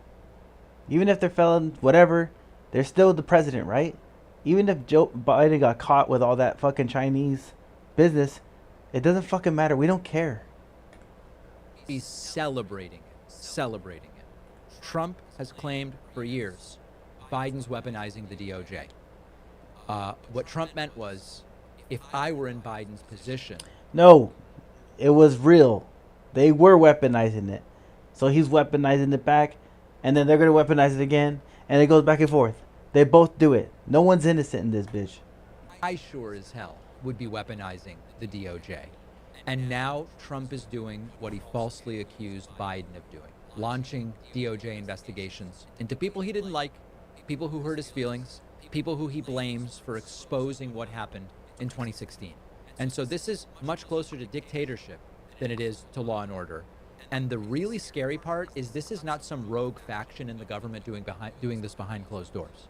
They've decided they're just, this is the government. Coming from the top, Caroline Leavitt, the official voice from the Trump White House, celebrating it. She's giddy. She even said, I'm sure they did commit crimes. What? That's not due process. A statement from the official White House press secretary that individuals who have not even been charged with a crime definitely committed crimes. It's not oversight. It's not justice. The only word we can really assign to this is that this is an attempt at revenge. We don't know how far this is going to go. And so we're going to do everything to continue supporting the movement for democracy, due process, and law and order. They don't really support that. They pay lip service to it, but they don't. No one, not any, both parties don't pay lip. They both do the same thing, bro. You're fucking, yeah, this is, no one gives a fuck about this.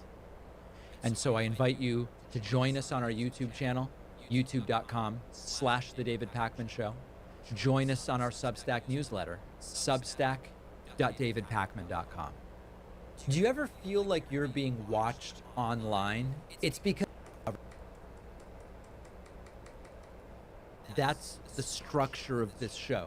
We're primarily funded by individuals like you who become members at joinpakman.com, who become Substack paid subscribers at substack.davidpakman.com. That's how we do the show.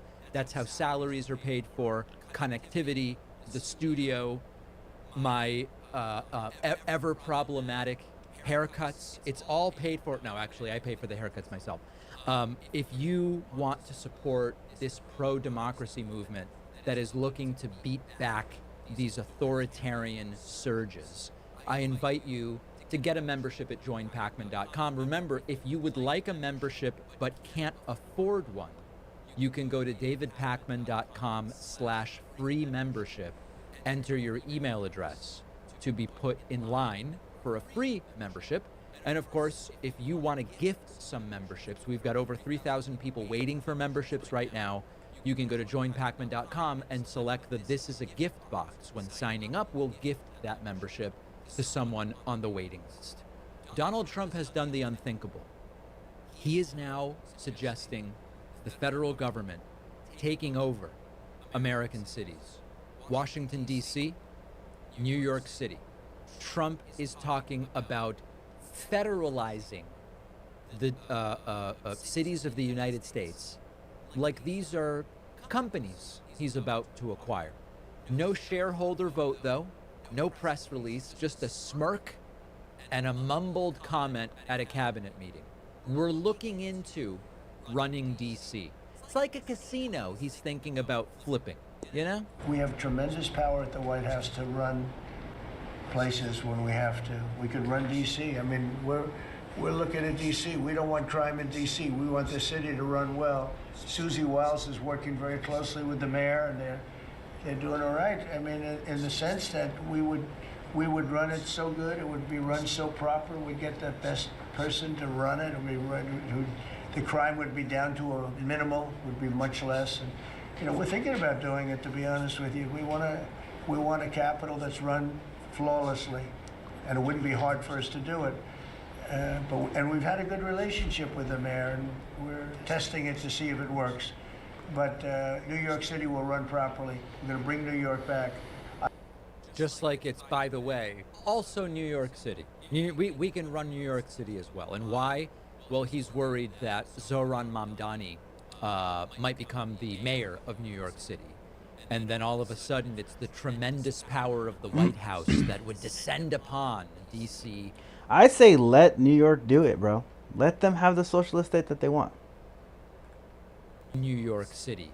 You can kind of feel the ground shifting a little bit here. You know, one moment Trump's criticizing crime statistics. Okay, he's lying about them, but at least he's sticking to crime numbers. And then the next moment he's suggesting, well, maybe the elected governments of these cities don't really matter. Like the fact that voters in those cities have chosen their leaders, maybe I just take over. Or if I don't like who wins an election in New York City, I just take it over. These are not like backroom whisperings that he's ashamed to say publicly. He's on camera. He's saying it out loud. And it's sort of like, come stop me if you think you can. So not hypothetical. Donald Trump has already sent these heavily armed federal agents into Los Angeles. No warning, no coordination, certainly no request from the mayor of Los Angeles, Karen Bass, or the governor of California, Gavin Newsom. We're just doing it. That's it. Boots on the ground. Immigration enforcement, they said, but it really looked like a trial run for martial law. And so we are operating here with a new playbook. Mayor Karen Bass pushed back. She was told by a Border Patrol official, you better get used to us. This is how strongmen really operate. The rule of law isn't so important. The rule of law is something that's kind of like cool if it's convenient. But otherwise, it's we do what we want. We retroactively find some kind of a justification later. Maybe it's, oh, there's crime in D.C., we had to take it over. Or there's homelessness in New York City. Why not? We've got to take it over. And that'll do for them. The part of, you know, when we sometimes report on these accidental deaths in Russia, which are clearly not accidental, and some of you write to me and you go, David, how does Putin think anyone will believe these were really accidents? And the important thing to understand is that's the whole point. Putin pays lip service to these were accidents, but in a way where everybody knows they aren't really accidents.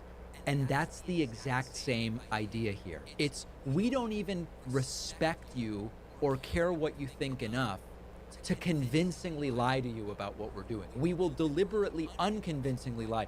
It's such a shame that this political adversary of Putin fell out of a window and landed on a knife 14 times accidentally, right? And we go, that's not believable. That's the whole point.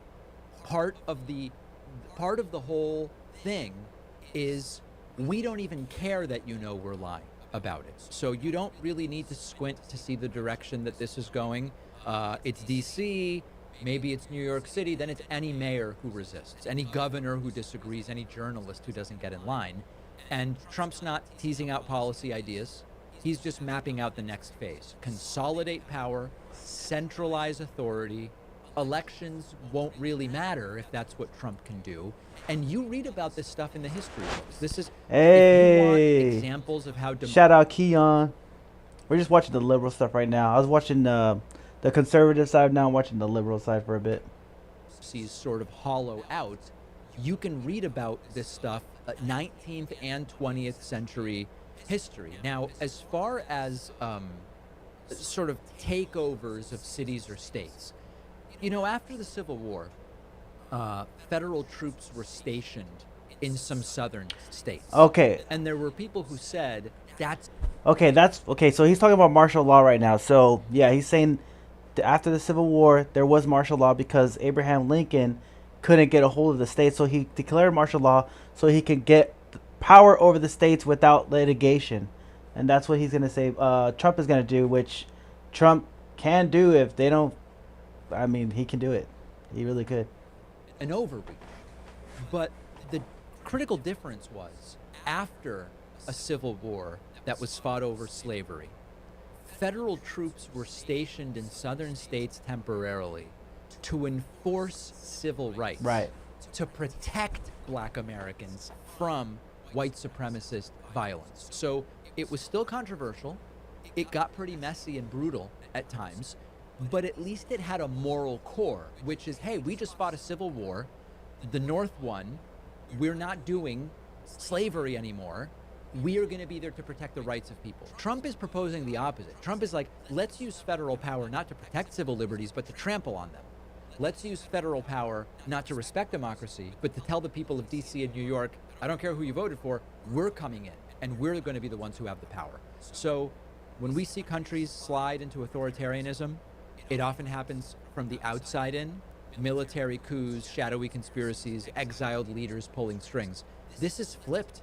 This is Trump sitting at the head of the table on national TV, spitballing, how can I seize more control that certainly no one voted to give me, and that isn't actually part of the way the country's organized. So rather than like a behind closed doors coup, it's a running monologue about how can I dismantle democracy more effectively.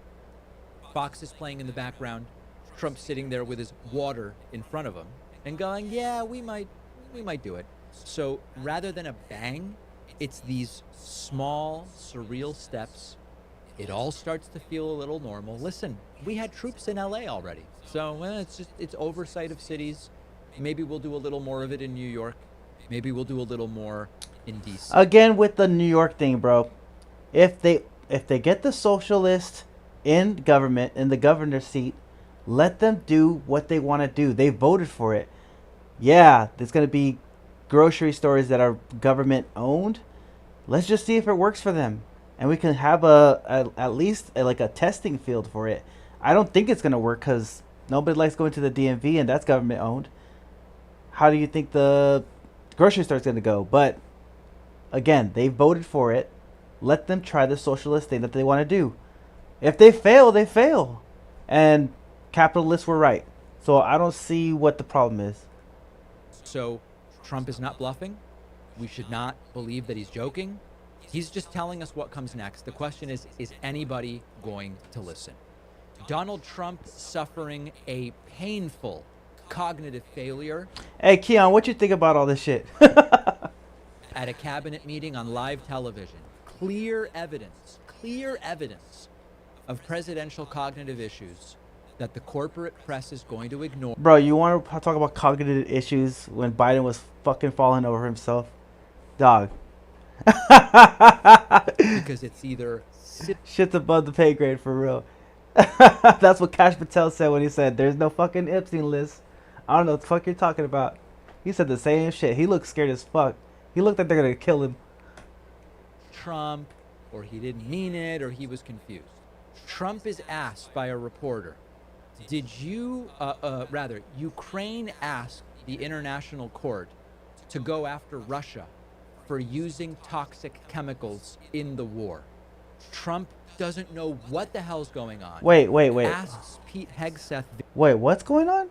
So who used toxins? That's inhumane warfare right there. That's like against the treaties. Ukraine asked the international court to go after Russia. Yo, Russia did not give a fuck. They said we're gonna fuck you up with chemical warfare, which is banned. I mean, when you have BRICS going on, which is Brazil, BRICS, Russia, India, China, and South Africa, all teamed up. You have two superpowers teamed up. You don't have to talk to anybody, bro. You got China and Russia together.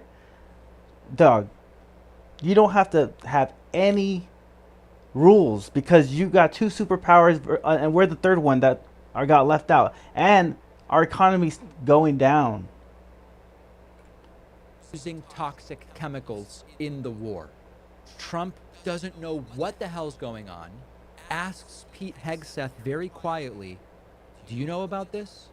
Hegseth goes, John might know. And Trump just goes, I don't know, can someone tell me what my policy is on this? On Ukraine, the Ukrainians have asked the International Court to go after Russia for using toxic chemicals in the fight. Germany and Dutch have... You know what? I know the chemicals are bad, right?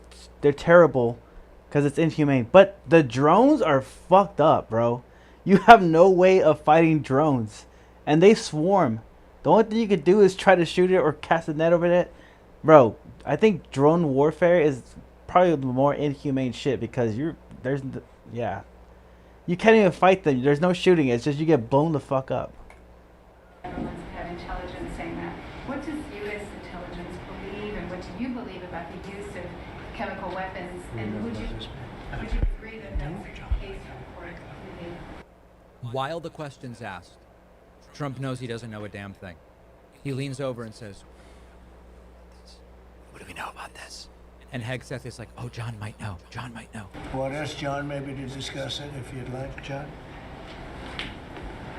Well, Mr. President, obviously chemical weapons, if it's documented and its use, it's illegal. It's against all international laws of armed conflict. Just like flamethrowers are pretty much banned in a warfare because it's inhumane. It's like burning the victim alive. They did it in like World War II, and I think they did it in Vietnam, but I think it's banned too. And treaties, and obviously I can't share in this room with this audience the intelligence that I can share with you privately, but obviously you're not going to stand or allow for any violations of international law by anyone. Did you understand what just happened there? If this were Biden, it would be a week on Fox News. Trump immediately identified, I don't have a clue in hell what they're talking to me about. So he goes to Pete Hegseth. Who knows about this? Hegseth goes talk to John. And John tells Trump what his policy is. That's the sick thing of it. Trump is told, Mr. President, of course, you would never stand for the use of chemical weapons, right? Of course I wouldn't. Thanks, John, for telling me what my position is. This is also, by the way, what happens when you skip intelligence briefings.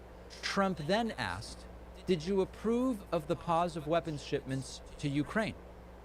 And Trump goes, I don't know who ordered that pause. Why don't you tell me? We're getting along with China very well.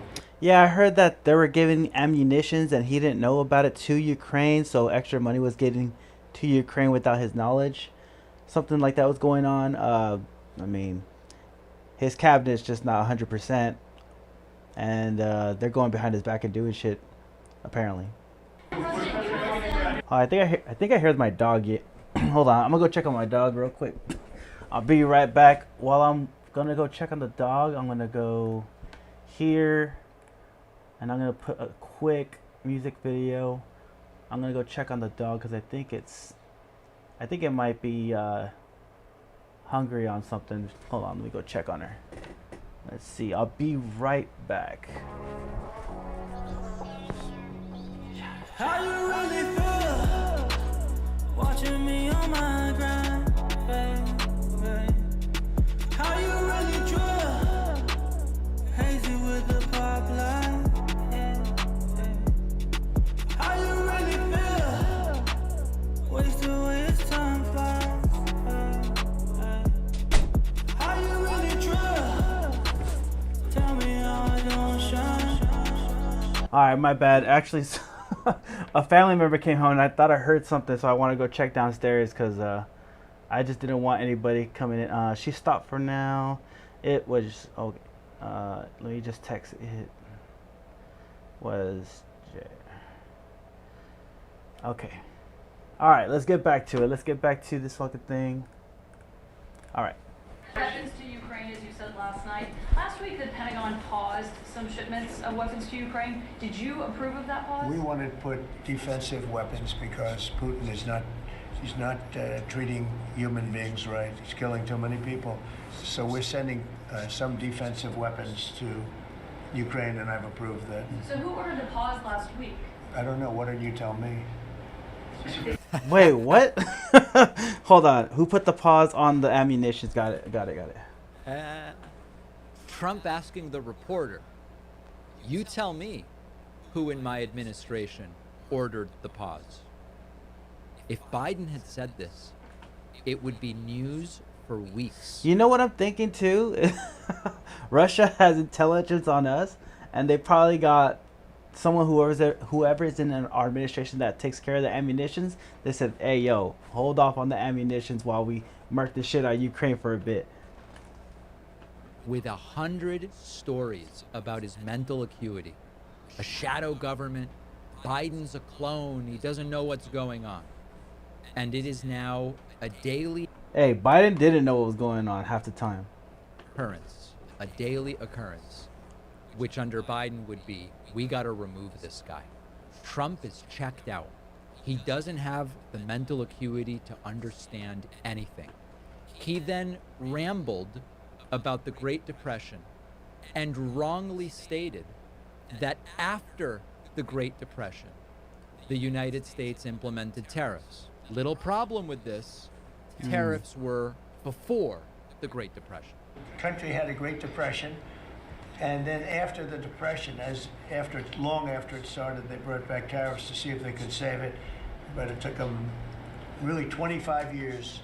Wouldn't you say about 25 years to get out of the Great Depression? A lot of people don't understand that. Yeah, by all estimates, it took 10 to 12 years to get out of the Great Depression, but the Great Depression was after the enacting of tariffs, not before. Just facts, right? But it's Trump. Legacy and corporate media won't touch it.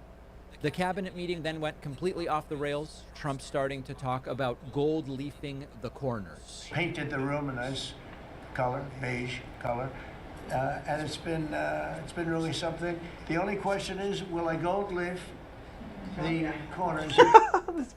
This fool's talking about the painting of the fucking room, bro. No one gives a fuck. If you told me my cabinet could take a vote, you see the top line moldings, and the only question is, do you gold leaf it? Because you can't paint it. If you paint it, it won't look good because they've never found a paint that looks like gold. You see that? One of Trump's favorite topics. Paint just never really looks like gold. I want people to understand something. This is the meeting. People wonder, oh, they talk to the press for 15 minutes, but clearly they must spend hours in a meeting talking about the serious issues, right? Wrong. Unlike in other administrations, there is no behind the scenes. The full meeting is this. It's made for TV. There is no other part of this. Trump again says China has no wind farms. China actually leads the world in wind capacity.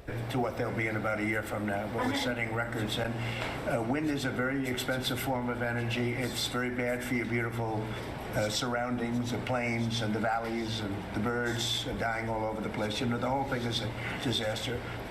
They're almost exclusively made in China. Not that I have anything against China, because I don't have a great relationship with President Xi, but I asked him, how many wind farms do you have? He makes them, but they don't have a lot of wind farms, I'll tell you, very, very few. And wind is tremendously expensive and is very ugly. And if you own a house that's inside of a windmill, your house is worth less than half. And you hear noises. And interestingly, in New England, you probably read where for 50 years, they had 2 wells washed up, 50 years. And last summer, they had 14 washed up. Now, I'm not saying that's the wind farm that was built, but maybe it is, right? Probably is. I'm not saying the wind farms in Massachusetts caused whales to wash up, but it probably is. And then this just going... Yeah, I didn't really follow on that one. I was like, what are you talking about, bro? So off the rails, that Fox News felt they had no choice but to cut away to protect Donald Trump. It's nothing. We also painted the room a nice color, beige color, and it's been... Bro, no one gives a fuck about the room, bro. Really something. The only question is, will I gold leaf the corners? You could maybe tell me my cabinet could take a vote. You see the top line moldings, and the only question is, do you gold leaf it? Because you can't paint it. If you paint it, it won't look good because they've never found a paint that looks like gold. You see that in the Oval Office. All right, we're about half past the hour here. This is America Reports. We have been watching this cabinet. So Fox gets the hell out of there as Trump basically rants like a guy in Home Depot. That's pretty fucking funny, though. Got him. Which paint is good versus not so good. That was the cabinet meeting. There was no high-level discussion behind the scenes before, after. That was the cabinet meeting. Corporate media will not talk about what's going on with this guy's brain. Tragic, tragic stuff. The David Pakman Show is an audience-supported program. All right, this is what I want to see his reaction to when he asked the Jeffrey Epstein question, and then he goes and tries to change the subject by saying how absurd of a question to ask that while we're having Texas floods going on and success of the tariffs or the deals. Let's go to that one because I don't want to hear this lawyer talk. Well, an absolutely furious Donald Trump exploded and cut off questions about Jeffrey Epstein when this came up during the completely fake staged cabinet meeting at the White House. A reporter attempted to ask questions about Jeffrey Epstein. Why is it that the list everyone said existed all of a sudden supposedly doesn't exist anymore? Trump doesn't like it, and he tries to end it. Sure. Your memo and release yesterday with Jeffrey Epstein, it left some lingering mysteries. One of the biggest ones is whether he ever worked for a American or foreign intelligence agency. The former Labor Secretary, who was Miami U.S. Attorney Alex Acosta, he allegedly said that he did work for an intelligence agency. So could you resolve whether or not he did? And also, could you say why there was a minute missing from the jailhouse tape on the next step? Yeah, sure. If could I just interrupt for 1 second? Are you still talking about Jeffrey Epstein? This guy's been talked about for years. You're asking, we have Texas, we have this, we have all of the things. And are people still talking about... Trump's like, I've caused so many other problems for you to talk about, and you're still talking about Epstein. This guy, this creep, that is unbelievable. Do you want to waste the time, and do you feel like answering? I don't mind. This is... I mean, I can't believe you're asking a question on Epstein. They just announced it this week that there's no list. There's no murder, that he actually committed suicide in that 10-minute delay malfunction video. That's what they're saying, and then he's blaming the people for asking him, what happened to the list? He's like, what list are you talking? Why are you guys still talking about it? Because you just announced it this week, bro. We're gonna be fucking asking. At a time like this, where we're having some of the greatest success and also tragedy with what happened in Texas, it just seems like a desecration. But you go ahead. A desecration, bro. When you guys promised during the whole campaign, oh, we have the list. Oh, there's the names on the list.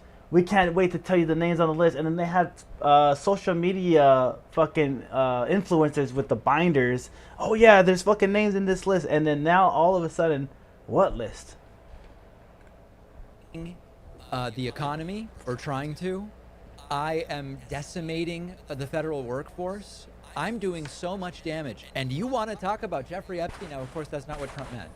But MAGA's going to love this exchange. Just wait till you see how MAGA's reacting to this. So, listen, is there a cover-up here? I genuinely don't know. Forget about what I believe or my asserting it.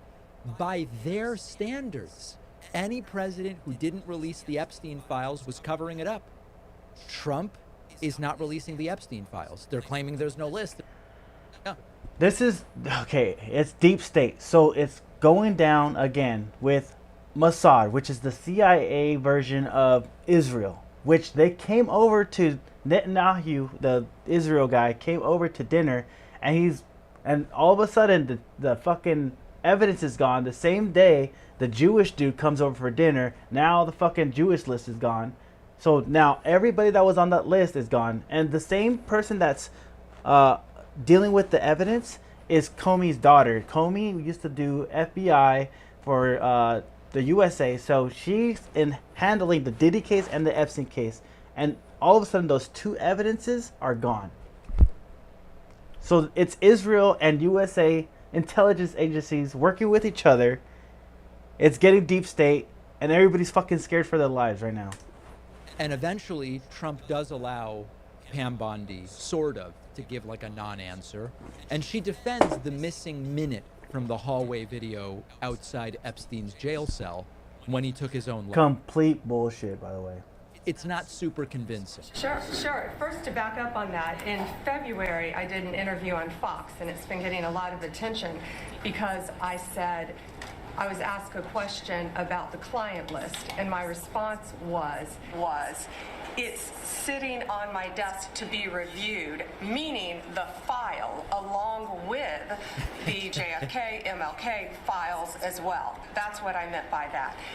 Also, to the tens of thousands of video, they turned out to be child porn downloaded by that disgusting Jeffrey Epstein. Who's on the fucking child porn with the kids? They said there's thousands of these fucking tapes of these kids getting fucking raped, right? Who's the ones raping the kids? Who's the ones holding the camera? There's got to be people in these damn tapes.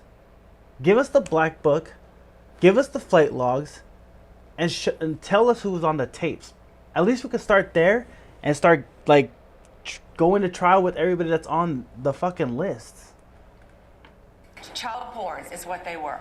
Never going to be released, never going to see the light of day. Because they're protecting their fucking asses right now. That's why. Him being an agent. They say it's because of the victims' trauma. I'm like, the victims already went through the trauma. Let them get their justice.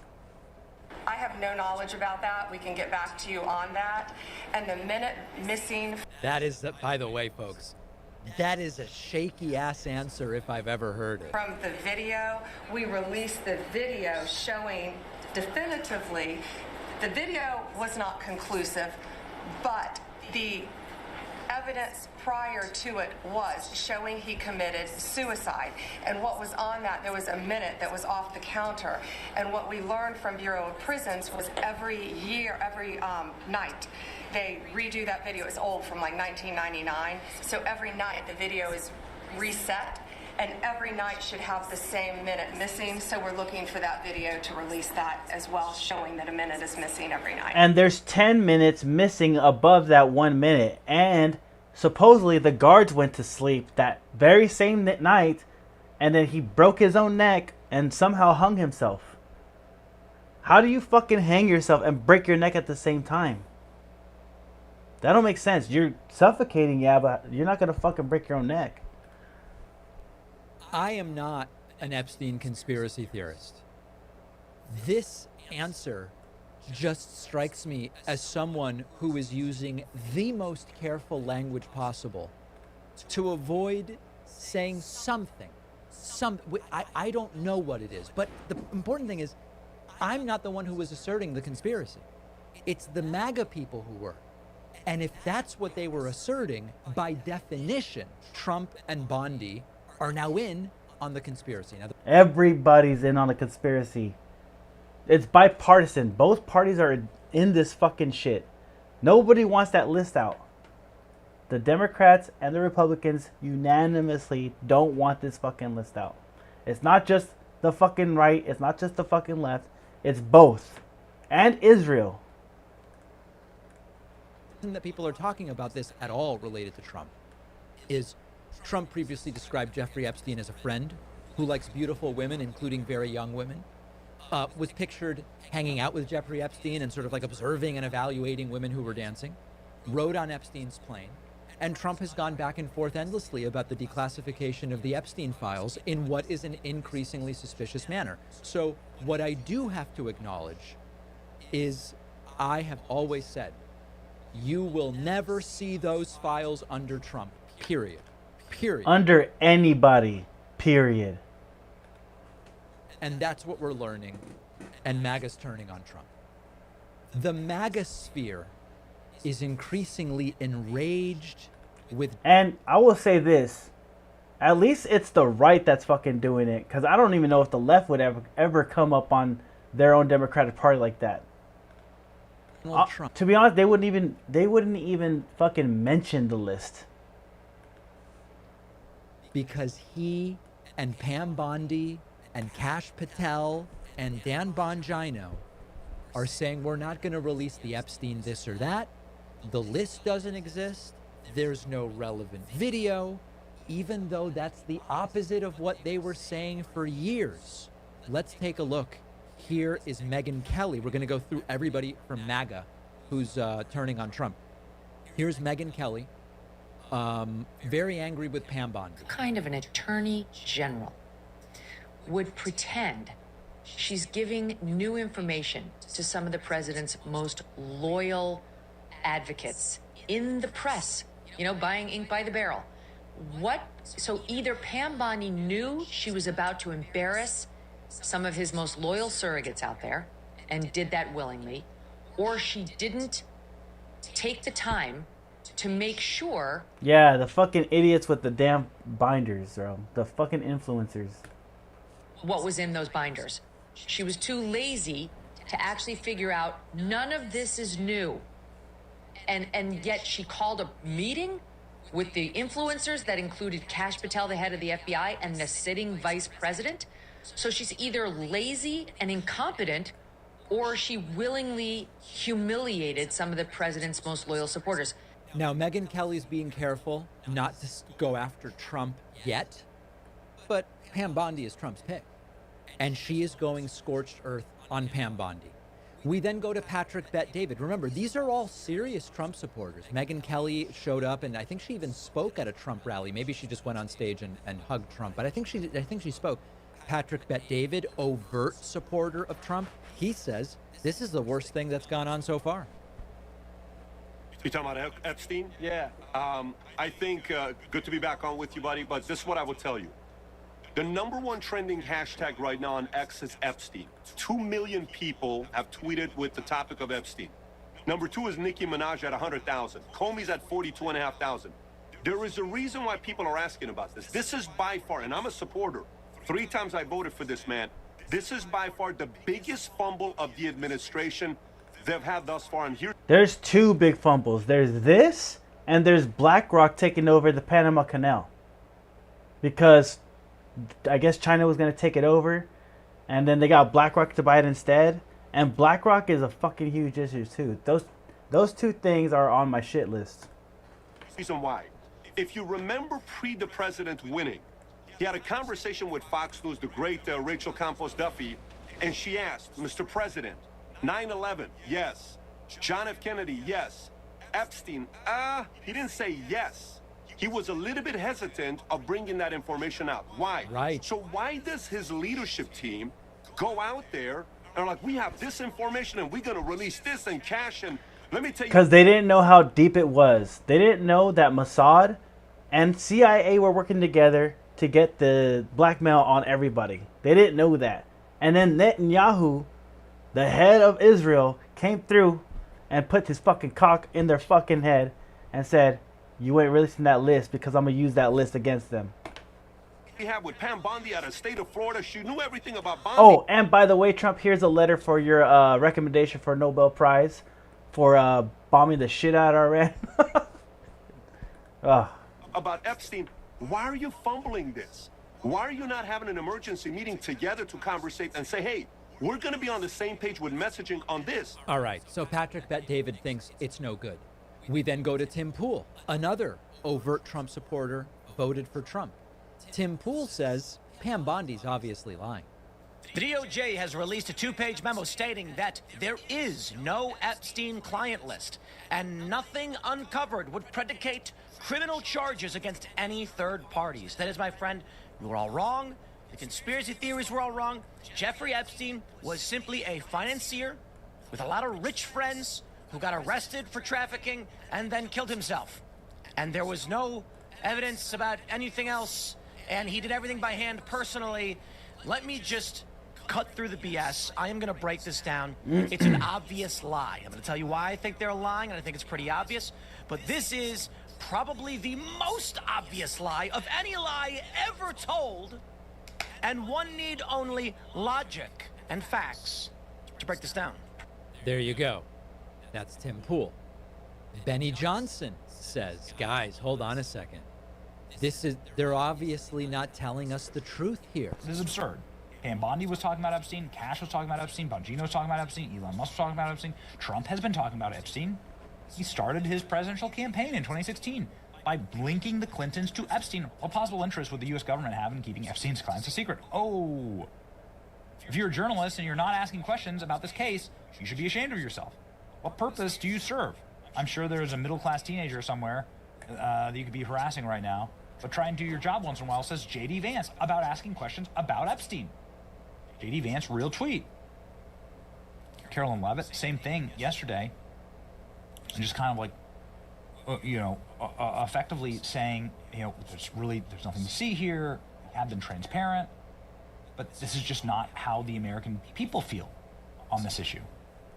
And it's not how it's being communicated, right? So, like, one of the, the statement that Pam Bondi says, I misspoke, right? I meant to say there was a file on my desk. Now we have the Epstein actual client list on my desk, but But even that is being called into question when you put the She's fucking scared. when you put like the actual clips back to back. Here we go. Tens of thousands of videos of Epstein with children or child porn. And there are hundreds of victims. And no one victim will ever get released. It's just the volume, and that's what they're going through. Also, to the tens of thousands of video, they turned out to be child porn downloaded by that disgusting Jeffrey Epstein. That's not the same thing. Saying that there's all these victims, and then saying that these are just like, you know. All right, so Benny Johnson also doesn't believe it, and then finally, Alex Jones in tears. Now, by coming in and being part of the cover-up, the Trump administration has become part of it. I mean, it's just, you cannot They've been a part of it. see it any other way. The whole American system was infiltrated. America is part of it with Israel. I just got to the office. I'm going to go throw up, actually. And this only happens every few years when something really, really bad happens or something. I mean, I'm physically going to puke probably right now. My mouth is watering right now. Because I have integrity. Right. And, you know, I just really need the Trump administration to succeed and to save this country, and they're doing so much good. And then for them to do something like this, tears my guts out. And, you know, the left, they're all complicit. They're openly promoting pedophilia. We know they're pure evil. And they'll think it's all funny. Oh, look, Alex is sad. MAGA's tearing itself apart.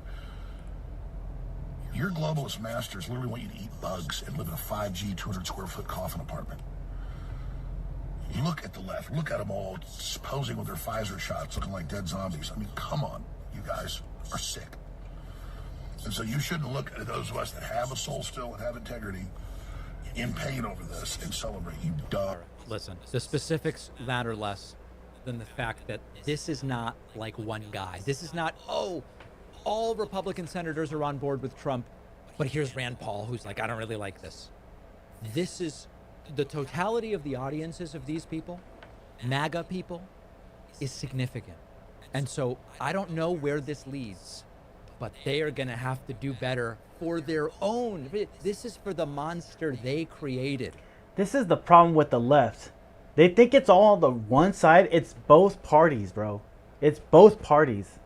I hate people like this. You're going to have to come up with something. We've got a great bonus show for you today. By the way, Alex Jones hates the bonus show. Oh, the bonus show where you want to make money. Yeah. Everybody else that makes money to fund them. I'm getting pissed off. Clearly, I've been pissed off. Democrats rocked by major blow as Trump scores historic economic win. Okay, I'm going to go back to conservative news. That was the liberal news. Pretty pissed off about it, but let's go back to conservative and get more pissed off. All right, so in breaking news, we have another month showing how tariffs have not been able to cause the inflation that Democrats, the experts, and the economists want you to believe. Also, John Brennan, who is being investigated by the Department of Justice, ran to MSDNC this morning to defend himself. We're going to get to these stories and more in this video, and of course, give you the bottom line.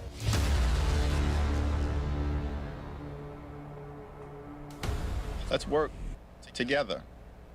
Following the leadership of President Joe Biden, whose record continues to move things in an incredibly positive direction for the American people.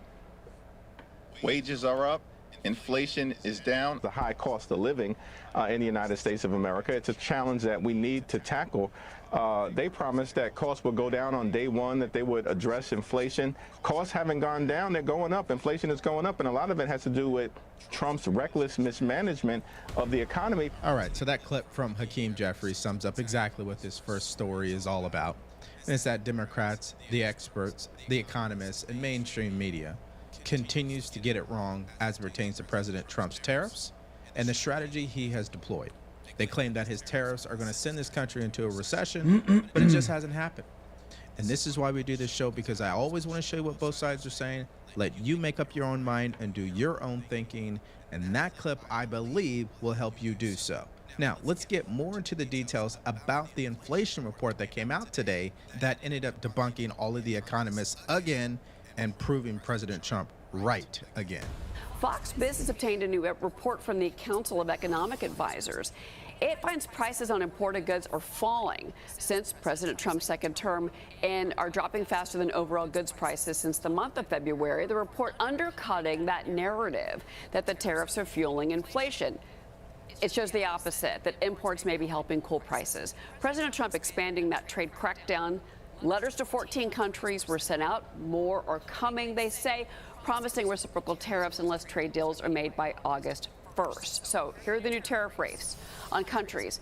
They don't exceed 40%, by the way. Some countries even seeing lower rates since Liberation Day. South Korea is stepping up their trade talks overnight. They called for a Renaissance partnership with the U.S. to clear up uncertainty. Japan has said overnight they want to talk. The European Union avoided a Trump letter, but instead they are negotiating to secure these exemptions from the U.S. baseline 10% levy. At the end of the day, results are going to tell the story. So it doesn't matter what your opinion is, or my opinion, or CNN, or anybody of that matter, what their opinion is as it pertains to what President Trump is doing with tariffs, because the results show that tariffs have not negatively impacted the economy. In fact, it's had the opposite effect. That's why I want to start off the video by showing you once again how what the media says versus what's actually happening are two different things. Now, here's Kevin Hassett and what he had to say. Take a look. You know, it's not just Democrats that were wrong about these predictions when it comes to tariffs and inflation. Truthfully, decades worth of economic theory and philosophy indicated that would be the case. Why has President Trump and your leadership defied what we were taught in economics?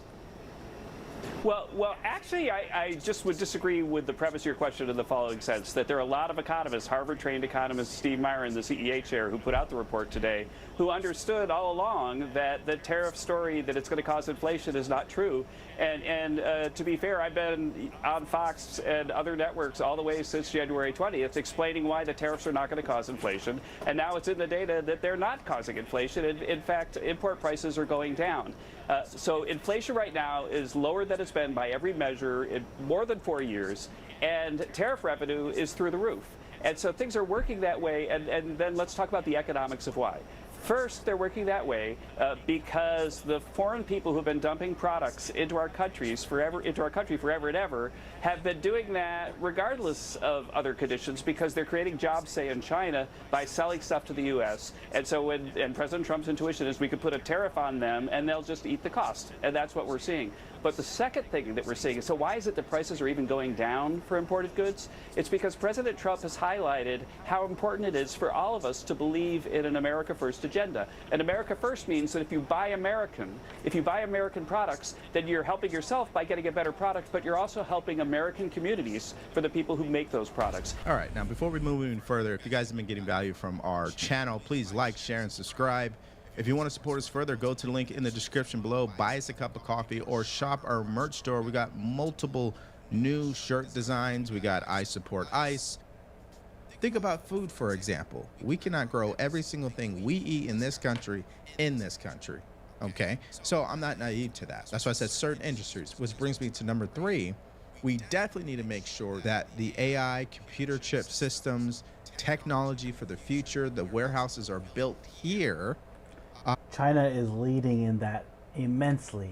They have more AI than we do, and they have more energy than we do, and we need to catch up. I think would be a phenomenal thing for our economy. Now, obviously at this point, everything checks the box. It's all common sense, but I got to show you what the opposite side is saying, and that is MSDNC. Here is their elaborate excuse on why tariffs have not caused inflation up to this point and why it will 2 weeks from now. Take a look.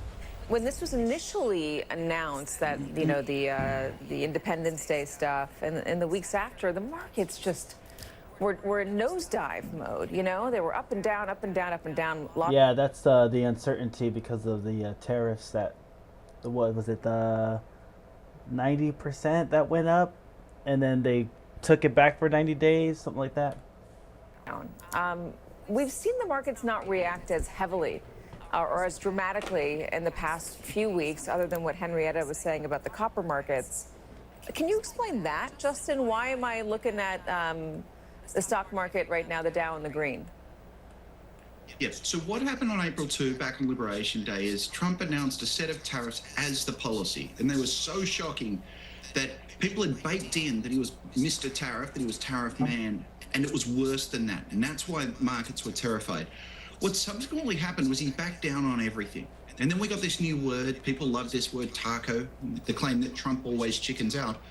And when you talk to people on Wall Street about why they're so calm, they seem to be remarkably of the view that they're certain that Trump is in fact a taco, that he will chicken out again. I think they're overstating it. And I would be building in a very, very real risk that he's serious about it. And if that's true, then what's going to happen over the next few weeks through to August 1st is they're slowly going to wake up that these tariffs are coming. And if that's the case, then financial markets are going to react. But that's going to be much more of a slow motion train wreck than the sort of pyrotechnics we saw last time. I got to ask you a question. What if you could delay your next 2 mortgage payments? That's right. Imagine putting those 2 payments in your pocket and finally... Fuck It's ads. a fluid situation. You're dealing with, what, 20, 30, 40, 50 countries? He cannot just be, it's only going to be this way. It's called a negotiation. But when you have Trump derangement syndrome, you'll never see it that way. And secondly, a study from the Council of Economic Advisors. You put it on Truth Social yesterday. It showed that your assessment that tariffs would slow inflation was accurate and that the prices of imported goods since February has fallen. That your assessment was right, the critics were wrong. Why do so-called experts continually misread your economic policies, sir? Well, it's not the experts, it's the fake news and a combination of that and the Democrats. I saw an ad on television today on Fox, and it was some ad about, oh, Trump has raised costs. It's the opposite. I actually put out a statement. I brought down costs. I brought down the cost of groceries. I brought down the cost of energy, tremendously groceries. If you remember my first week in office, the press was screaming at me about the cost of eggs. They were 4 times higher than they were just a short time ago. That was caused by Biden and stupid policies, and we got that down. And by Easter, it was normalized, and now it's actually even at a lower price. All right, so the bottom line is what? As it pertains to the tariffs, inflation, the jobs report, the overall economy, mainstream media continues to get it wrong. Experts continue to get it wrong. When Trump says he keeps blaming Biden, bro, you got like about 6 more months of Biden talk, but once it's a full year into your term, there is no excuses at that point. So it better work at that point. Just continue to get it wrong to the point where they published a report saying verbatim that they've been wrong and President Trump is right. And so again, ladies and gentlemen, this is why you can't believe what you hear on the news. You got to do your own research. All right, so now let's go to our next story, and this is concerning the former administration, Joe Biden. His doctor was subpoenaed into a deposition today on Capitol Hill. Before I give you my opinion about all this, I want you to first hear the story and how we got here. Take a look. Dr. O'Connor, did you take the fifth at all points? Did you take the fifth because you're trying to cover up what the president's state was? Is he healthy now? It was a speedy meeting where O'Connor invoked the fifth. O'Connor's lawyers say he used the Fifth Amendment as a shield to honor confidence between a patient and their doctor. Comer said O'Connor would not answer if he was asked to lie about Mr. Biden's health or if he was fit for duty. This is unprecedented, and I think that this adds more fuel to the fire, that there was a cover-up. This was an opportunity to come clean. And, you can say, oh, the president was in great health. This is just a conspiracy theory. He was fine. But Democrats argue it was only appropriate for O'Connor to refuse to answer questions. Jasmine Crockett of Texas was the only Democrat in the room. They have decided that they wanted to play on people not fully understanding how our Constitution works. And right now, invoking your right, your Fifth Amendment right, that comes out of the Constitution. So anyone who loves the Constitution, believes in the Constitution, should be A-OK with this. Now, at some point, we'll get transcripts from the depositions. Anthony Bernal will appear 1 week from today for an interview. He was a top aide to former First Lady Jill Biden. Republicans believe she is key to understanding the health of the former president and his acuity. We need to get. She's gonna fucking lie her ass off. Why the fuck would she answer that question, bro? Bottom of answering. Did Joe Biden make these decisions or not? Was he sound of mind? Hell no. That fucking auto pen was everywhere. Or was he not? And of course, that means you need to depose the people inside his inner circle. And who better to start off with than his doctor, Kevin O'Connor? And of course, he pled the fifth, which is the smart legal thing to do given the ramifications of this entire story. Now, before we go any further, here is a clip of Mr. O'Connor during his deposition pleading the fifth. Take a look. Confer with counsel when your counsel is speaking and when members or staff are speaking during the opposing side's rounds of questions. We will alternate back and forth until there are no more questions. Do you understand? On the advice of counsel, I must respectfully decline to answer in reliance on my right under the Fifth Amendment of the Constitution. I'm not a lawyer. I must follow my lawyer's advice in this matter. There's a court reporter taking down everything I say and everything you say to make a written record of the deposition. For the record to be clear, please wait until the staffer questioning you finishes each question before you begin your answer, and the staffer will wait until you finish your response. Bro, he has all that money and look at his haircut, bro. You're getting paid to take care of the president of the United States and you rocking that haircut is wild. That's tragic.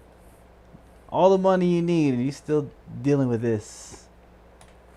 Proceeding to the next question. Further, to ensure the court reporter can properly record this deposition, please speak clearly, concisely, and slowly.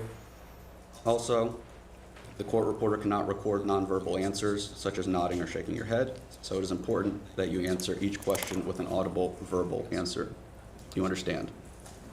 On the advice of counsel, I must respectfully decline to answer in reliance on my right under the Fifth Amendment of the Constitution. I am not a lawyer, and I must follow my lawyer's advice in this matter.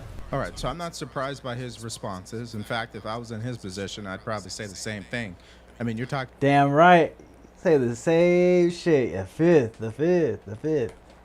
The former president of the United States. Nobody's trying to snitch on him like that. Let's just be real about it. Especially if it was your job to keep him healthy and you didn't do that because there was some alleged cover-up, okay? And what's interesting, even after Fake Tapper published the book, even though we're going to go through these subpoenas and depositions, which will probably lead to nowhere, I think what's interesting is how aggressive Democrats came out and defended Joe Biden's mental acuity right after the debate. Here is a perfect example that I think will be entertaining. That was fucking hilarious when that happened. Look at this. Is President Biden up to the job? Absolutely. It was a rough night in which neither of these candidates gave their best performance. I think he's the only Democrat who can beat Donald Trump. Joe Biden is grounded. He's grounded in his faith, in his family, and in our state. Excuse me. I'm sorry. This was a very difficult decision, and one that I think reflects the very best of who Joe Biden is. All right, so number one, that's a complete joke. Okay, Democrats have been able to pretty much get away with lying about President Biden's mental acuity and staying in office. I mean, on principle alone, they should be voted out. They should lose their seats. But I know that's not going to happen because, honestly, accountability is lacking in D.C. And it's not just Democrats we should be concerned with. It's Republicans who are heading up this investigation, like the chairman, James Comer, who subpoenaed these individuals. He went out to Fox News tonight, and I'm still not confident this is going to go anywhere. Take a look. Let me ask you what the next step is, Mr. Comer. Are you able to subpoena the medical reports, his notes? If he refuses to testify, I mean, can you bring him in again? I mean, what is the next step? Well, the next step is we're going to bring in the inner circle.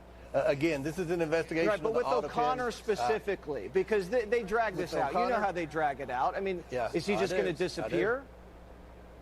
Well, we're going to try to get every bit of information we have. What we're finding in the Biden administration is they didn't leave very many records behind when they walked out that door.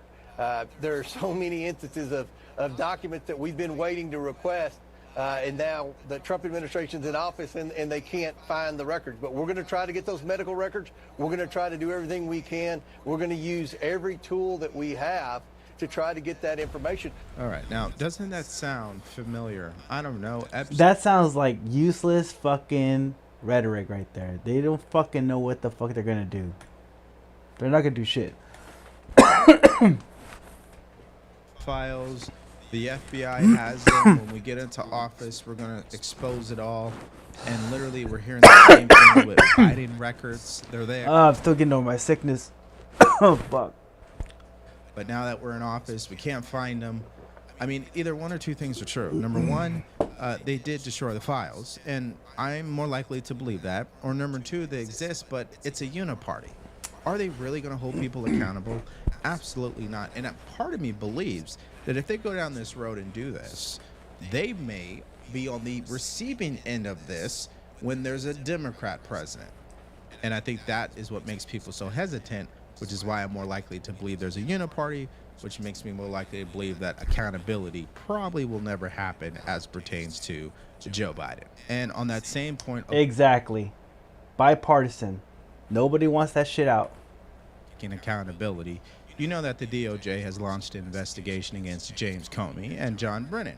Well, what's interesting is John Brennan wasted no time running to MSDNC to make his case and call this entire thing a hoax. Here he is on MSDNC earlier this morning. Take a look. Again, I think that SSCI report, the Mueller investigation, the Durham investigation and review, all of this, I think, again, validates what happened in terms of Russian interference, the conclusions of that assessment, that Russia tried to interfere to enhance Donald Trump's prospects in that election, to damage Hillary Clinton, and to undermine the integrity of our election process. Those have really stood up and have been validated and supported by subsequent reviews, very thorough reviews. So again, this is something that I think is made up out of, unfortunately, a whole cloth, and they're just trying to see what, they're able to get to stick to the media wall, and how some of these outlets are now taking this, and especially John Ratcliffe's comments that he had on X and the other things, they're so inconsistent with the CIA note. He's making these allegations that just have no evidentiary basis whatsoever. And again, I think it's beneath the dignity of a CIA director to do things like that. Yeah, so CIA director, even the current one, these people lie for a living. They'll never tell you the truth. That's number one. Number two, John Brennan, when Hillary Clinton had classified emails on her personal computer in her personal home, there's no hoax there. That is actual fact. When the DNC got slapped with a penalty for lying about the election interference and making up fake documents, that's also not a hoax. That is a fact. Because again, I'm under the assumption that this is going to go nowhere. This is another dog and pony show. This sounds good to people who support Trump, no question. But again, the credibility as far as the Department of Justice holding political leaders, appointed officials from the former administration, they have yet to deliver on anything. And the only thing that's been done as far as the promises that were made in regards to the former administration is the people that President Trump issued a pardon for. Okay, then quickly on the charges, Matt. All we know right now is that Brennan potentially could face charges, essentially for perjury in front of Congress. We don't know much about what the charges would be for Comey. That's right, because they did all those pardons as soon as he fucking left office. Bro, that's probably like, what do you call it? When they did that, if they ever go to court for something, they don't have any rights. So they don't even have a chance to a lawyer if they get the pardon and it doesn't go through and they get caught up again. They won't have any rights. So Biden kind of fucked them. What do you make about what kind of accountability? And that is a thing that the American public has become very suspicious and skeptical of, the ability to actually ever achieve accountability. But what could be expected, Matt? So I was on the phone all morning about this. You're right. The charges would probably be perjury and conspiracy. Probably might possibly even conspiracy to commit perjury.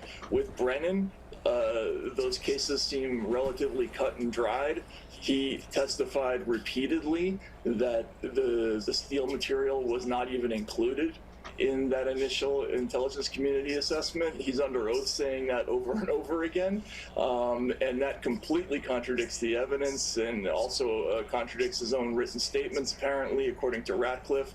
With Comey, it's going to come down to, he testified in 2020 that there was no steel material in the body of the intelligence community assessment, that it was only in this little classified annex.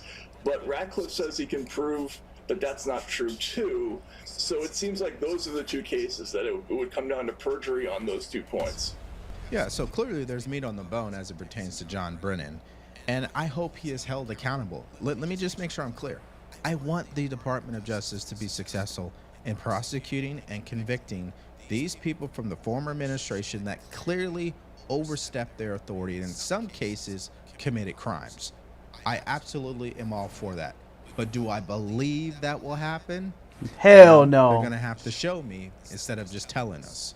Okay? Now, here's the president, what he had to say in reaction to this investigation. Take a look. Thank you, President Trump. James Comey and John Brennan now under criminal investigation related to the Trump-Russia probe. Do you want to see these two guys behind bars?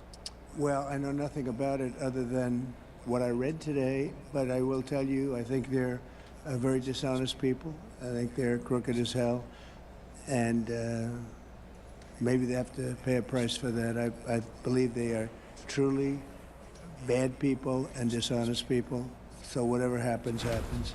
All right, so on that note, let's hear from you guys in the comment section to the stories today. All right, so John Brennan running. Fucking A. Fucking A.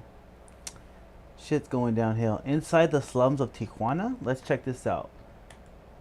I like Channel 5. My name is Hector Mendoza, and we're at Cañón del Padre. This is the colonia where we live at. Where are you from? California. Yeah, in Santa Ana, Orange County. I grew up there 30 years. And Wait, are these the people that just got deported? I was just recently deported. Oh my god. So he was living in America for all his life and gets deported over here in the slums of fucking Mexico? recently deported, so now I live here. So it's quite the change from there to here. So how old were you when you immigrated to the U.S.? I was 6 months old. I didn't find out I was undocumented until I was 17. You didn't even realize that you had came over illegally your entire life? No, I never knew. I don't believe it's something you would ask your parents or parents would bring up to you. How'd you find out? I applied for a driver's license. And what'd they say? They asked me for my social security and I didn't know what that was. And what'd your parents say? They said, oh, we have to move. What can you tell us about this place? It's Fucking A, bro. You just try to get your driver's license and you... Oh my god. Damn. Damn, that's a crazy way to find out. It's referred to as Cartolandia, which is homes of carton. Wow, actually the neighborhood is called Nueva Esperanza, but everybody calls it Cartolandia. It's poor. I mean, we have no cement on the floor, and it's most of our houses are built with just basically it's a drywall. Yeah. Wait, he said from Orange County to this? Bro, Orange County is like hella nice too. Ugh. Live here. Like it's so nice it's gentrified. A lot of white people over there. Yeah, there's a lot of people that are newly deported. President Donald Trump is directing ICE to expand deportations. He went on to say the Democrats use them to cheat in elections and expand their voter base. ¿En Estados Unidos también usan esa canción para los helados? Sí, sí, es la misma canción ahí. Igualmente Spooky también. Can you give us a little tour? Yeah, well, this is my kitchen. This will be the finished kitchen once I'm done. I have some cabinets outside that I'm gonna hang up, the stove on that side, but everything's gonna be here. My little walkway and my living room. My bathroom's in here, but somebody's in busy. Somebody's in the bathroom. I'm actually proud of my bathroom. I did it myself, and that's it. It's a mess. Mm-hmm. Yeah, full of a lot of junk. What's the biggest challenge about living here? I don't know if it's between security and honestly, just water and electricity. Sometimes we just have no. Like basic needs, bro. Basic amenities. No fucking Wi-Fi in this bitch, probably. When you say security, what do you mean? Well, yeah, it gets dangerous in Mexico. Yeah. Believe it or not, yeah, I mean, it's pretty dangerous in Mexico. It's a scary place. So far this year, more than A lot of fucking cartel killings, baby. Oof. 1,600 people have been murdered in the Wait, city of Tijuana. how many people? Hold on. So far this year, more than 1,700 people have been murdered in the city of Tijuana. Somebody just got killed yesterday in the park across the street. Across the canal, the tunnel. Somebody just got killed yesterday. What happened? He got shot at. I'm pretty sure that this whole colonia. Fuck, bro. It's right outside his fucking house, and his house is a fucking shed. And I'm pretty sure he heard everything. The gunshots, the guy fucking wailing. He's like, yo, I fucking live next to this shit right now. Is drug control, actually. Yeah. Controlled by that one organization? Yeah. And you don't have to answer this if you don't want, but did you get convicted of a crime prior to being deported? Yeah, I did. Actually, I got convicted of, what was it, grand theft for a bicycle that I bought, which was, I thought was legit, but ended up being stolen. So yeah, and it was worth at least $4,000. You bought it on Craigslist? No, I bought it off somebody on the street. So you walked past a dude and he had a bike for sale? He was offering the bike to sell, and my brother knew him and sold me the bike, and I was like, okay. And I got arrested. Not even the same day I got arrested. Yeah. But were you caught by like a federal agency? Oh yeah, I was. I was at home when I was. Holy shit, that was a lot of fucking. Arrested and taken to, federal custody. There I began deportation hearings, and I was finally deported. The Department of Justice is issuing a directive now aimed at naturalized citizens who commit certain crimes. Yeah, the move is raising concerns and some fears within the immigrant community. It was a terrible experience saying bye to my parents. Are they still there? They're still over there, yeah. Yep. You talk to them often? Wait, his parents are still in America? So they didn't get the parents, but they're illegal too, or fuck? Just stay in the house, bro. Stay in the house, parents. Every day. Would you ever think about hopping the border back? Illegally, no. Legally, if I could, that's the first thing I shoot for. But I applied for withholdings of removal, which is asylum, based on my social party with the LGBT community. So I'm gonna stay here for a while. I hope to see my parents again. Yeah, give them a hug. I want to go back. It's awesome. I liked In-N-Out the most. Hola chicos, estás viendo Canal 5 Latinoamérica y ahora estamos en un barrio en Tijuana y sabemos que en los Estados Unidos hay una conversación muy importante sobre la inmigración y el impacto económico de los migrantes. Pero la otra cara de la moneda de lo que no se habla, empresas extranjeras que llegan a instalarse aquí a México. Y las dos conversaciones son perfectamente encapsuladas en este área. For reference, we're about 15 minutes away from San Diego right now. And holy shit, dude. It looks like they're fucking deep in the trenches, but they're like right over the border. Like we could see these motherfuckers on top of the bridge. That's how far away they are. 100 feet away from an Amazon warehouse. Now, if you're someone who can't immediately tell an Amazon warehouse from the blue and gray decal, it may be hard to clock this place as a packing and shipping center, given the fact that they've removed their decal from the building as a result of the shameful optics that ensued after the construction. Podemos observar que en las dos esquinas donde estaba el logo de Amazon ya no existe. Quitaron las letras por, no sé, hacer por imagen, creo. Mi perspectiva fue por lo mismo, el contraste, que no daba la imagen que quería la empresa, a lo mejor, yo creo. But this is still, in fact, a corporate American. That looks so dystopian, bro. You got the fucking big corporation building and all these fucking shacks, bro. Just surrounding it, just trying to thrive off and living off that thing. They're probably not even deployed out of there. Bezos dollar generator over yonder, past a couple gates and barbed wire fences. Aquí es Amazon looks like a fucking prison yard, bro. That shit looks like crazy prison right now. Almacén de Amazon. Amazon just opened its newest distribution center in Mexico. This fulfillment center is bringing hundreds of jobs to Tijuana and is expected to shorten the delivery time throughout the northwest region of the country. But to back up a bit, let's talk about where we are. Okay, we're in Tijuana, Baja California, Mexico, in a slum called Cardboard Land. Well, it translates to Cartolandia in Spanish, but it pretty much means cardboard land, plywood land. It's houses made out of wood that people don't pay rent. Me neither, but you know what I mean.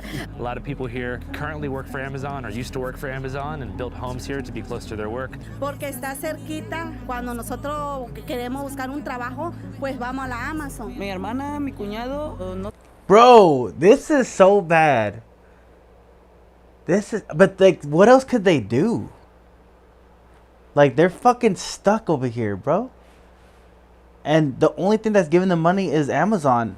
And I'm not sure what their wages are. And I know their wages not that good over here, so. And they're across the border in Mexico, so I'm pretty sure their fucking wages are even worse over there.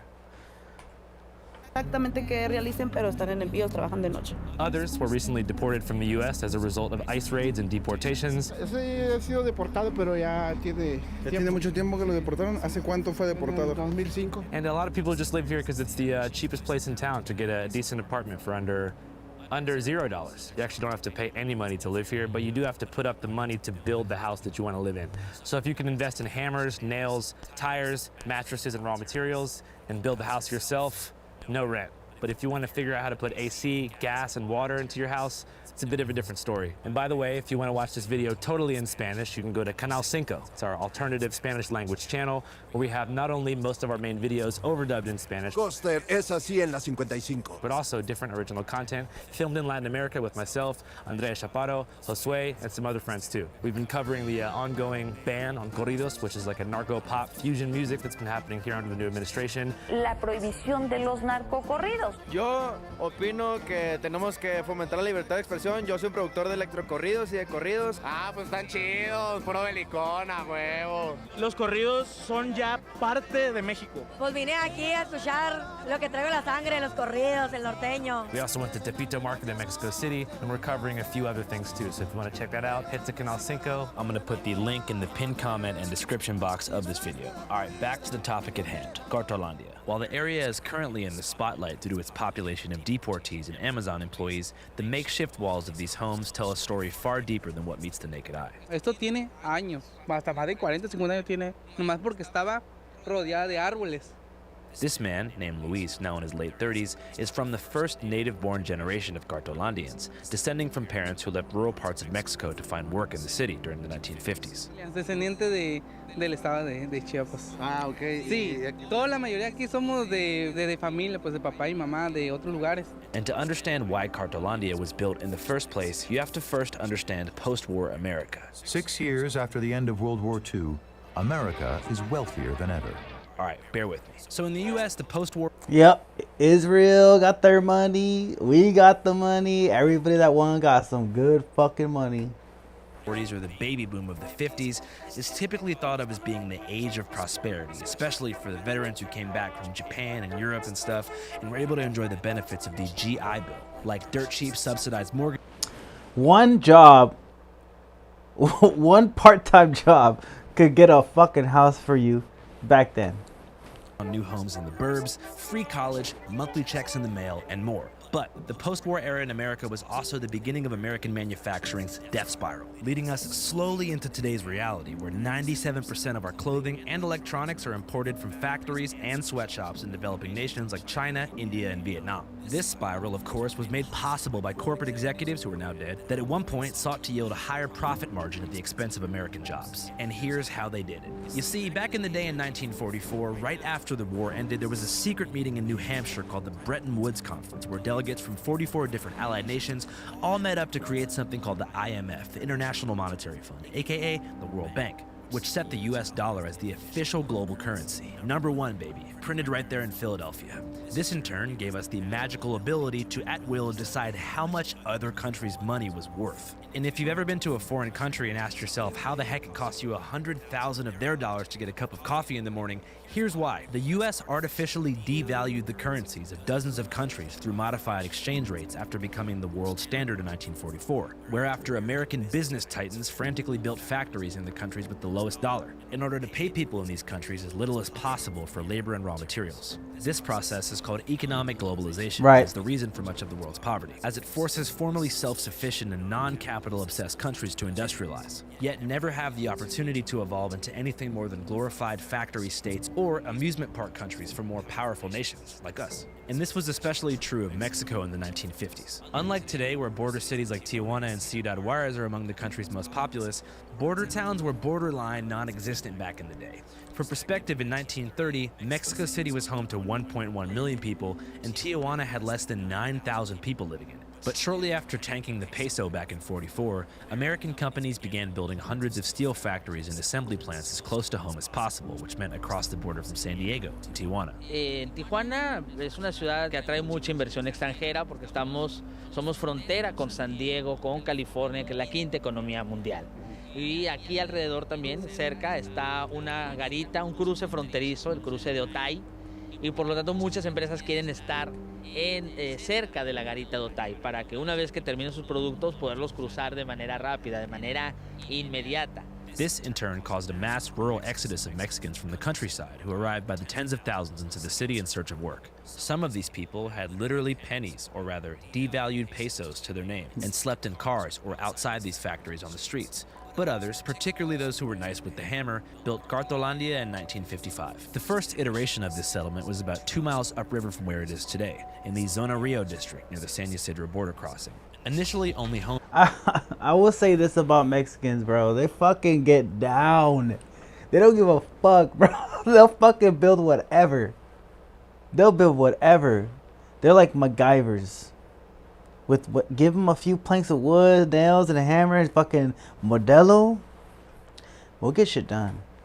A couple hundred workers, the area continued to explode in population as American factories continued to be built, and by 1968, 25,000 people. That's right, an entire Taylor Swift arena full of people, called Cartolandia home. But it was seen as something of an eyesore by the more affluent residents of the city who called for its destruction.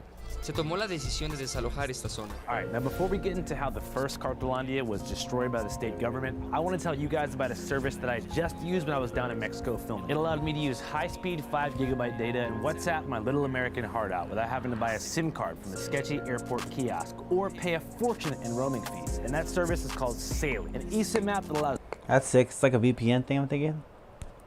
That's pretty dope. All right, come on, go back to the story. Where is it at? Where is it at? There it is.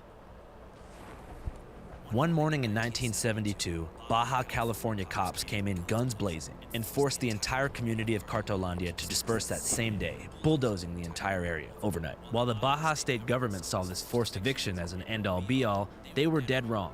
Like in the case of most homeless sweeps in the States, where they just kind of kick people around and expect them to figure out life somewhere else, Cartolandians simply migrated to a new hub just blocks away from where the fuzz was giving them guff, specifically at a strip of land that was classified as undesignated federal territory. Miren, recordemos que estos terrenos no son propiedad privada, son federales. Entonces, ¿quién es el dueño del terreno federal? Es Conagua, la Comisión Nacional del Agua, pero la Comisión Nacional del Agua no tiene la estructura, ni el aparato, ni los recursos, ni el personal humano, ni la intención de venir a sacar a la gente, ¿no? Tampoco lo va a hacer. So that same year, Cartolandia 2.0 was born, but renamed Nueva Esperanza, Spanish for New Hope.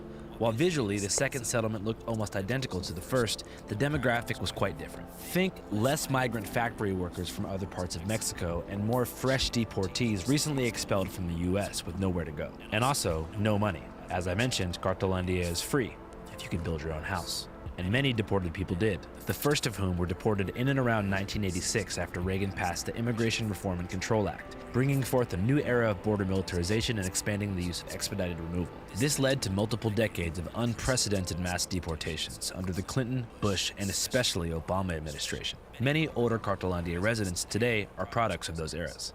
Cuando crucé tenía como edad de 17 años, 16 años. Me deportaron en el 2005, ya llevo ya casi 20 años aquí. 2005, ¿y cuánto tiempo ya llevo? Damn, so how the fuck do they live? How do they get their shit? How do they get their groceries? How, like, fuck, I need to see the stores. ¿Viendo ya de qué lado? Casi 14 años. En Los Ángeles, California. Sí. ¿Qué parte?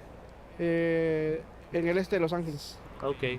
Tengo mis hijos allá, mi familia, y me cuentan que ya está un poco más difícil. Masked federal agents are often seen raiding homes, businesses, even daycares. The fear sparked by mass deportations, targeted workplace ICE raids, and random stops is driving people into hiding and keeping them away from everyday life. ¿Qué piensas sobre tu vida aquí? Tranquilo, pues tengo trabajo, y pues ya tengo otra familia acá, pues ya voy a... He was like, I got the family in America and I got the family in Mexico, baby. That's a true fucking Mexican right there. I got two families. Hell yeah. Nada más, o sea, pues ya no anhelo cruzar otra vez, no.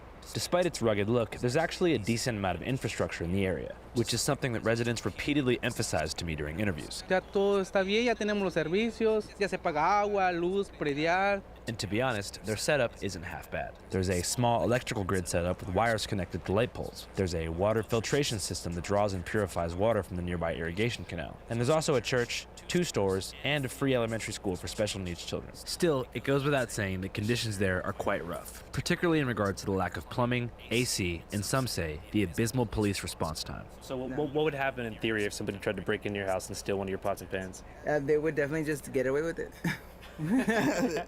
I wouldn't put up much of a fight. Go ahead, take the pots and pans. But if you tried to call the police? Yeah. They would probably come out tomorrow.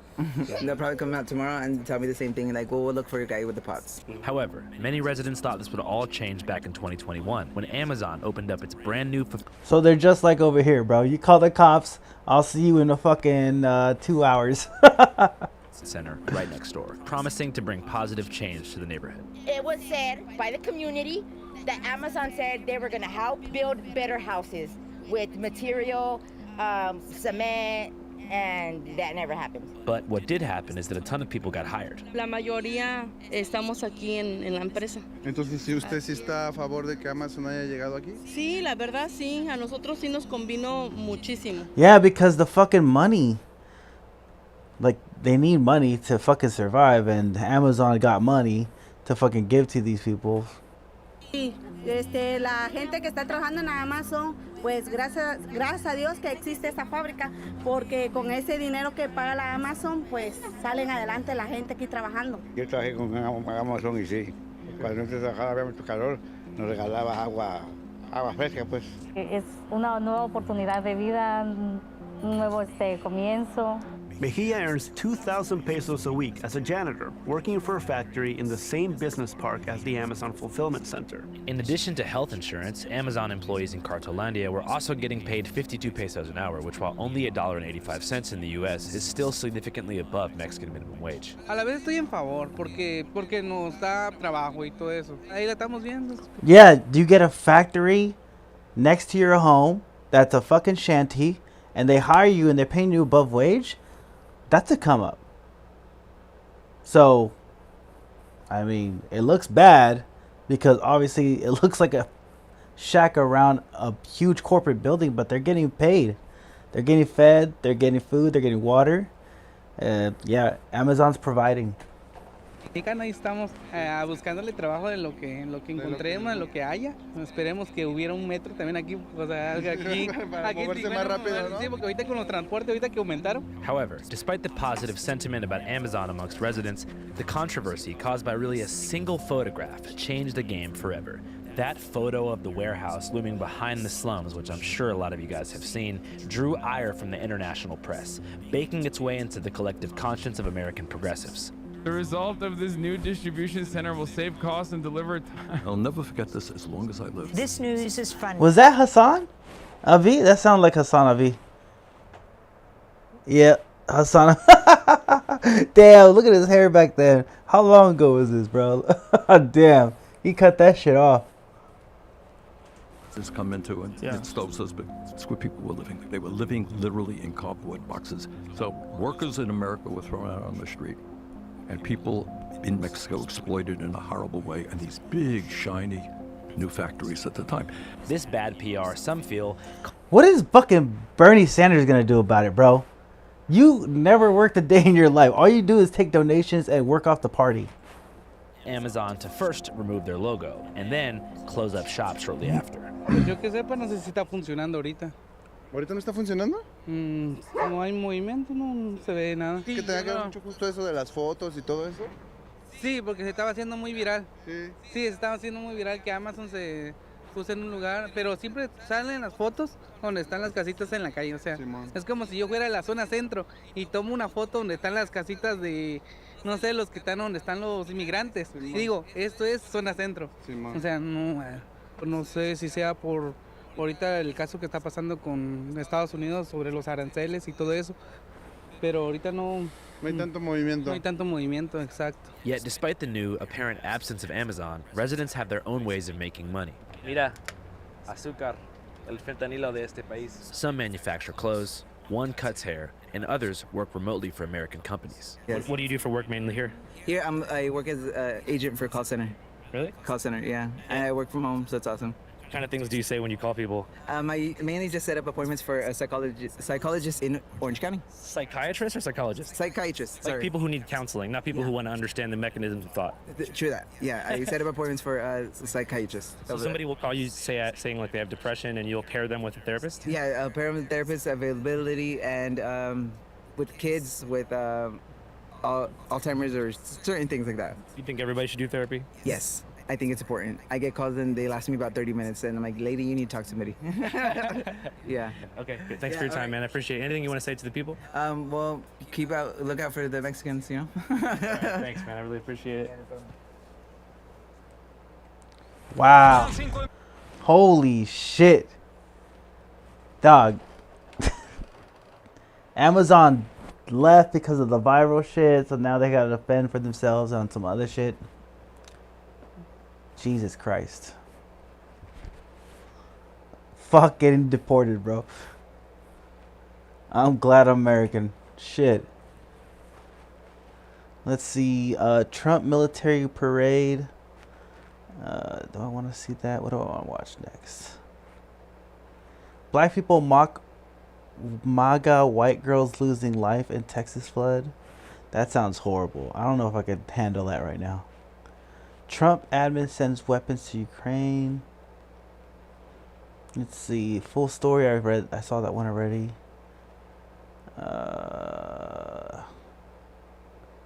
Let's see. What do I want to watch for the last hour of my stream? Let's see. What's a good thing to watch? Trump 1, Reptilia, Shingilis. Oh, I love watching this kind of shit. I know it's kind of boring, but you know what? Fuck it, I'll just watch that shit with the flood thing. I'm probably gonna get mad again, but that's all right. Where'd it go? Cartier family. There it is. Missing since the floods. Maribel Gonzalez reports tonight from Kerrville, Texas. The search and rescue efforts are now shifting towards search and recovery. We know more than 100 people have been reported dead, and dozens of others are still missing, including a group of 10 young girls who were at Camp Mystic, a camp that is located along the Guadalupe River, the same river that you see behind us. It's a Christian camp, and they got fucking smacked with the flood. And that today, going into 4 days after, this disaster looks a lot different than it did even just a few days ago. As more time passes, hope turns to grief as families desperately search for loved ones who were lost in the floods. I had to swim through a window and then hold on to the meter box outside of the house. What started as rain early Friday morning quickly turned deadly in central Texas as the Guadalupe River rose more than 20 feet in less than 2 hours, bursting its bank, sending water and debris smashing into homes and tearing down trees. That's a whole fucking house moving down the goddamn freeway. When local agencies and volunteers are scouring areas by boat and air, looking for survivors. But with so much wreckage and more rain in the forecast, it's a challenging and dangerous task. As the water moves, the debris also, sometimes it falls into the water. You have to worry about these snapped trees falling on top of rescuers. More than 100 people have died and about 24 are still missing. Oh my god, dude. Just fucking helping these people and you find dead bodies, like, that's fucking rough. Two brothers, Brock and Braden Davis, were attending camp in Hunt, one of the hardest hit areas when the floods struck. Our bed starting tipping over, and we got to the top really quick. At the heart of this tragedy, Camp Mystic, a Christian girls' camp where more than 24 campers and counselors have been confirmed dead. The camp sits next to the Guadalupe River, making it hard for crews to rescue them. They were in need of airlift. There was no other way to get them out. Bridges were gone, roadways were gone. and the water was coming up too high for boat rescue. Now, those lingering storms here in central Texas are winding down for the night, and drier weather is expected to come through in the next coming days. That is good news to people here who are clinging to hope that they will be able to find those missing and reunite them with their loved ones. Reporting in Kerrville, Texas, I'm Maribel Gonzalez. And tonight we know Georgia Representative Buddy Carter had 2 granddaughters at the camp. They were rescued by helicopter and were able to make it home safely. Unfortunately, though, their 9-year-old cousin, who was staying at a different cabin, did not survive. That's right. So Congressman Carter says that Fucking A, bro. You're in the same area, but like just a different housing, and you're sleeping in this different housing, and your cousin dies. Same area, different cabin. That's fucking sad. So they was able to get some people out. Yeah, some people were getting saved, and a lot of people have been getting found. 100 people died. Over 24 missing. That is sickening. I can't believe, and it flooded that quick in under 2 hours. All the stories about that Christian camp are actually so devastating. No, that's so sick, but that is so sick. Goodness gracious. I've totally fucked up. Unspeakable. Shout out to the heroes though that get out there saving people. Yeah. Wow. Dang guys, this is sick. This is a real American like tragedy. It is 100%. Well, since y'all got my live taken down, I guess I'll just chit chat in a video. I mean, I don't understand all this, extraordinary hate or whatever. Like, I get that white people are not used to people telling them and calling them out on their racist double standards and how you wouldn't give a damn about other children and how there's children in ICE detention right now who y'all don't give 2 fucks about. There's no prayers going up for them. But we're supposed to stop the world and stop everything we're doing to go and hunt for these little missing white girls. Again, I actually have empathy, so I can put myself in other people's shoes and understand that that's pretty up. But it seems Jesus Christ.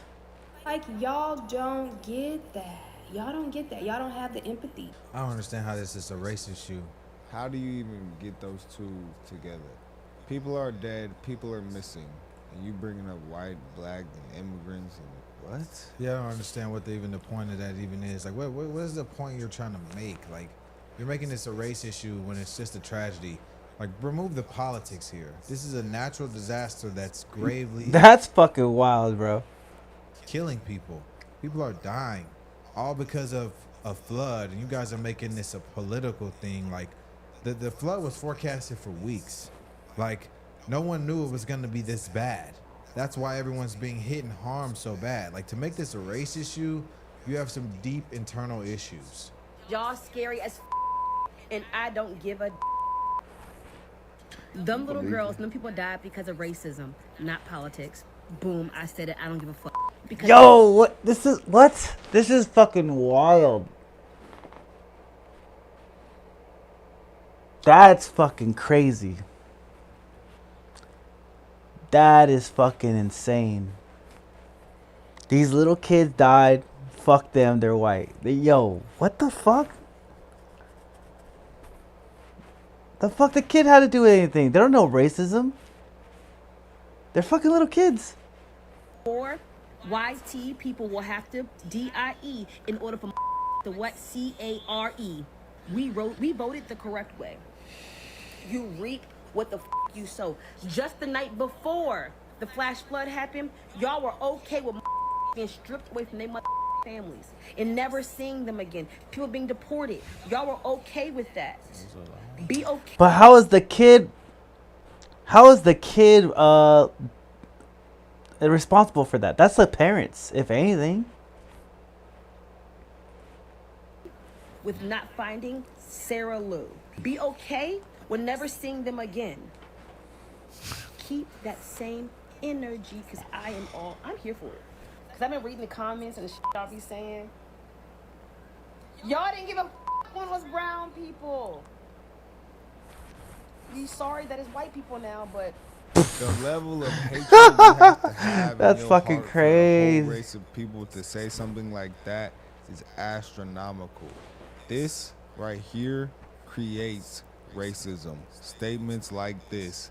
Innocent children are dying, and you are saying they deserved it because they are white. Well, they keep using this equivalence with like illegal immigrants. Illegal immigrant children are being deported with their parents. They're being sent back to their country of origin or to a country they're able to be deported to. They're not being stripped away. They're not being disappeared. All that is false. And if you know anything about deportation and the facts that what goes into it, you would know that you're an idiot for even believing that and recanting that, because if you read, you know that the families are being deported back to the country they came from together. They're not being sent to, they're not being stripped away and disappeared from each other. So to say that because people who broke the law are being sent back to where they came from means that we shouldn't care that Americans are dying, I just don't understand where your head is at. Like you're completely disillusioned, and you're not very bright. You're not very smart on the issues, and you really shouldn't be making these type of videos saying we shouldn't care that children are dying. These are children here. They're innocent. Leave the kids out of it. Like what? Why did no one ever teach you that?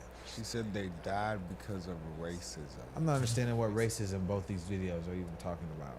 Is what you just said not racist? Saying a group of people deserve to die because the color of their skin. Goodness gracious, bro. I ain't gonna lie, when I see things like this, it's pretty disappointing. I don't even know what to say. Like, she is just, I will have to say, it looks like she has evil in her heart. It's a hard pill to swallow, huh? The fact that if you would have just voted for Kamala, that those kids in Texas and all those families in the RVs would more than likely still be alive. They would fucking die the same way.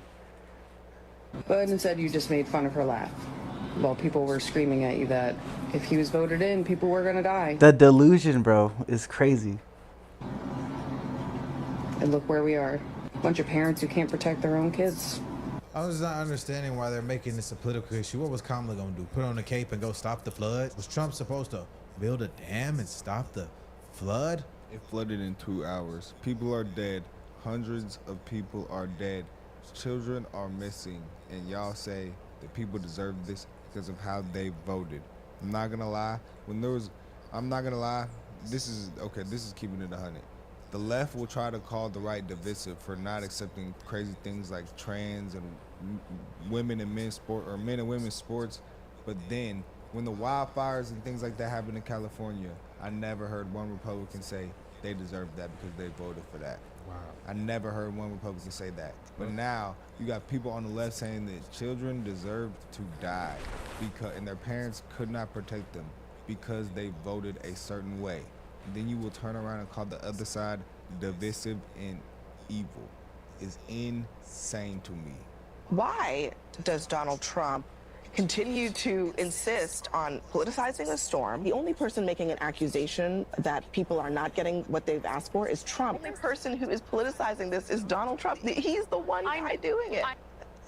The doge of it all was essentially all the things that the federal government is spending money on for the most part is waste and fraud. But clearly, there are some things where spending money saves lives. And it may not save lives in the moment that you spend it, but at some point, somebody's life, somebody's child could have been saved. Everyone is too hurt to be thinking about this, and all my condolences goes out to all the families because there's way too many babies that were affected by the Texas flood. But we have to call a spade and really point out this is on Donald Trump's hands. This is all Donald Trump's fault. Had NOAA had the actual funding that they needed, none of this would have went down. People would have been able to be warned, be able to get away and evacuate when they need to. For an example, I'm from New Orleans. When Katrina happened, we knew Katrina was coming. Even when Katrina was so bad, we still knew Katrina was coming. It had enough time to evacuate and not be there. Who was the president? People had no Katrina, time to evacuate. dumbass. Families changed forever. Beautiful children of this nation. That's our children. Our children were harmed by this. Our families were harmed. Remember that one time when I was like, this is at the old house, I said, it's raining outside, and the Democrats would say, oh, Trump caused the rain. They literally are doing it. I said this in the video, I said, if it's raining outside, they will blame Trump. And that's literally what happened. We saw the video. It's a flash flood that happened in 2 hours. What could he have done in 2 hours? Let's be honest. And if you really want to get in the weeds with this bullshit, they were seeding the clouds, supposedly, which means they're feeding the clouds extra moisture with the chemical. And I guess there was a deep blue looking color with the water. It looked unnaturally blue. and that's part of the chemical that make the seeding. That's what the heavy rain was all about. So, I mean, that's with a grain of salt. Disaster. It was horrible. I just don't. Hey, it's Siddery, what's up? What up, homeboy? How we doing?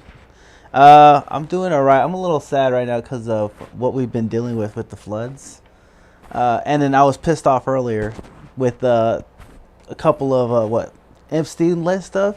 So I appreciate you coming through the YouTube channel. I appreciate you being with me on the last hour of the streaming.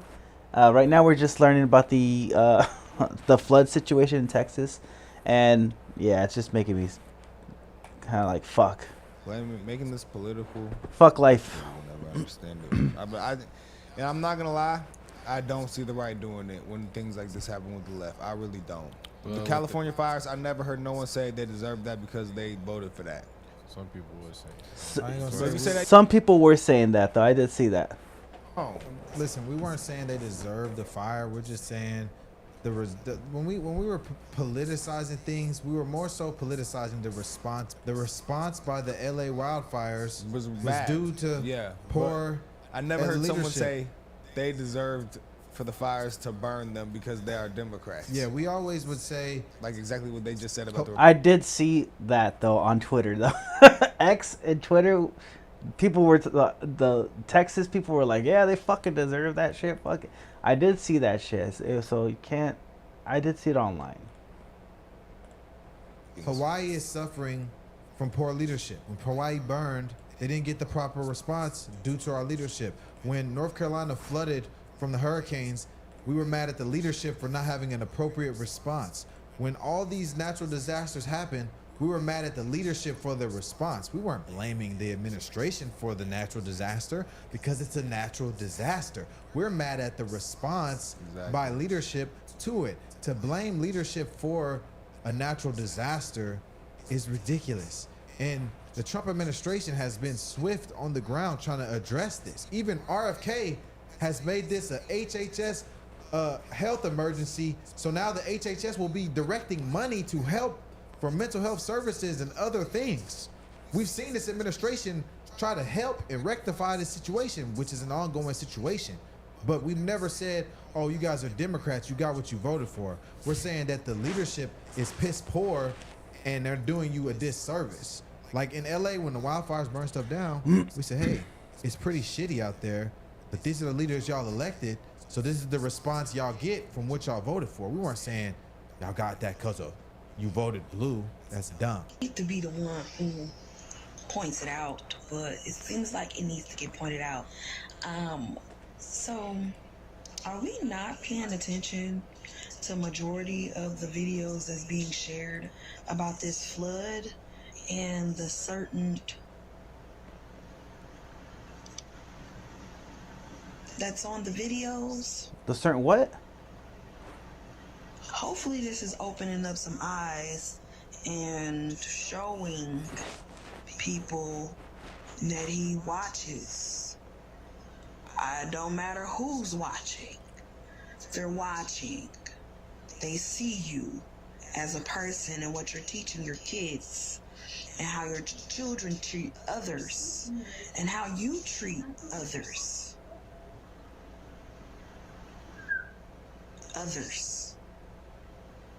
And maybe y'all weren't the best, helping thy neighbor unless they were still or the same as you. Because I find it ironic. When did it? That it was the deep southern of Texas that it happened to. We knew back in the days where they used to do everything deep down in the southern. And what a horror story in Texas. The flash floods in Texas, the Guadalupe River. 51 missing, 51 dead, more missing. Children at a camp. And when the president guts all of the early warning systems and the weathering forecast abilities of the government, these are the results that we're going to start to see on a daily basis because he's put this country in so much danger. by his horrible, horrible decisions and this ridiculously immoral bill that he just signed into law. As Republicans cheered, people will die as a result, and they've started already. Shame on him. It's pissing me off. Shame on every GOP sycophant. No, she can't help that. She's having to, you know, lubricate this so she could talk because she's old. Oh, that's fucked up. Who's listening and following the disastrous decisions of this mentally incapacitated POTUS. I'm sure you can understand that these are the two worst voting demographics in this country. White liberal women and black liberal women. Two worst voting demographics in this country. The fucking worst. The absolute worst. Every time we watch one of these videos, it's just dumber and dumber and dumber and dumber and dumber and dumber. It hurt my brain. It's actually annoying to listen to. Bruh, this girl right here, what she said, if a white person got on there during a time like this and said that about black people, oh my goodness, bro. I actually tuned out when she was talking. She was just saying yapping. This, comments like this, takes like this, create racism. These are the people keeping racism alive. These people. But at the federal level, you have the Trump administration saying for most of the time that they've been in power that they want to eliminate FEMA as an agency. President Trump has said it. Ted Cruz, the senator, has said it. Let's just play some of what Trump has said over the last few months. I think we're going to recommend that FEMA go away. FEMA has been a very big disappointment. They cost a tremendous amount of money. It's very bureaucratic, and it's very... Remember with the floods and when Kanye West was like, Bush hates black people, and then FEMA was supposed to go and help in after Hurricane Katrina, I think it was. I forgot what it was, but the FEMA like never went to the victims. I think that's why FEMA got the bad rep. Something like that happened back. I forgot what it was. When it was, but yeah, something with FEMA not getting the money to the victims of the flood, and so people got a bad rep with it. We want to wean off of FEMA, and we want to bring it down to the state level. A little bit like education, we're moving it back to the states, so the governors can handle it. That's why they're governors now. If they can't handle it, they shouldn't be governor. But the FEMA thing has not been a very successful experiment. Very, very expensive, and it doesn't get the job done. Are you still planning to phase out FEMA? Well, FEMA is something we can talk about later, but right now they're busy working, so we'll leave it at that. Isn't this just more proof that FEMA is needed? They are working, as he just said. First off, I don't think I can't start talking about this without talking about how much we're praying for the 10 or 12 families who are still waiting on news of their child. You know what's another thing that's fucked up? Each time there's a disaster, a natural disaster somewhere, people will call in FEMA and try to scam money, pretending that they're the victims of whatever situation and take away money from the real victims. And it's like a normal, it's like a really big thing that's happening in America. That's fucking sad. Texas, those of us who've been camp parents know that you have a lot of trepidation when you hand your kid over to strangers, but they won't talk about that. Camp's a wonderful experience for kids, but every parent's been scared when they did it. FEMA comes in after a disaster. FEMA comes in and aids the state and local officials after a disaster has happened. It's not about disaster preparedness. And disasters in this country are handled by the states and handled by the localities. FEMA mainly serves as a funding source and a lot of red tape between the taxpayers and those localities. It's a fair question to say whether we need to get rid of FEMA or not, because the states could make better use of the money that FEMA is currently soaking up in Washington. There is a disaster preparedness role to FEMA, and I mean, you're right that they are there in the moments after something happens, but one of the jobs of federal agencies is, as a force multiplier, they also are able to see more than what local officials are able to see and help coordinate. Talk to state emergency management officials. They'll tell you that FEMA's usually in the way Everybody who's worked in the hurricane belt knows that. The expertise is at the state level for this. No one's saying the federal government shouldn't help in disasters. No one's saying they shouldn't be of assistance. The question is whether that money is best used with the bureaucracy in Washington or in the state and local area. I think there's been questions about the National Weather Service. I think, FEMA did get impacted by DOGE, but FEMA also has $646 million that is now going to be cut. The thing about this is a tragedy. And if anyone could have done anything different, they would have. But also, it's not just a federal question. It sounded like people locally did not want to spend the money. And I think that there is this stigma about using government money for anything with conservatives, that we should just have a more honest conversation. And if an elected official could go back and say, you know what, I can make the convincing argument to a taxpayer about why we need to spend this. This is good use of government funding, and it's not just wasteful spending or fraud and abuse. But the DOGE of it all was essentially all the things that the federal government is spending money on for the most part is waste and fraud. But clearly, there are some things where spending money saves lives, and it may not save lives in the moment that you spend it, but at some point, somebody's life, somebody's child could have been saved. Well, I think something that gets lost in this is the DOGE cuts have actually not taken effect. They don't take effect until October 1st. And if you talk to the National Weather Service, they say we had 5 staffers instead of the normal 2 that were on hand. We were giving alerts on. Yeah, they were getting alerts at 6 p.m. But so the first alert was around 6 p.m. No, 1 p.m. And then it went. They were giving alerts along all the way till the rain hit, which was around 2:25 a.m. I think is when the rain actually started hitting down.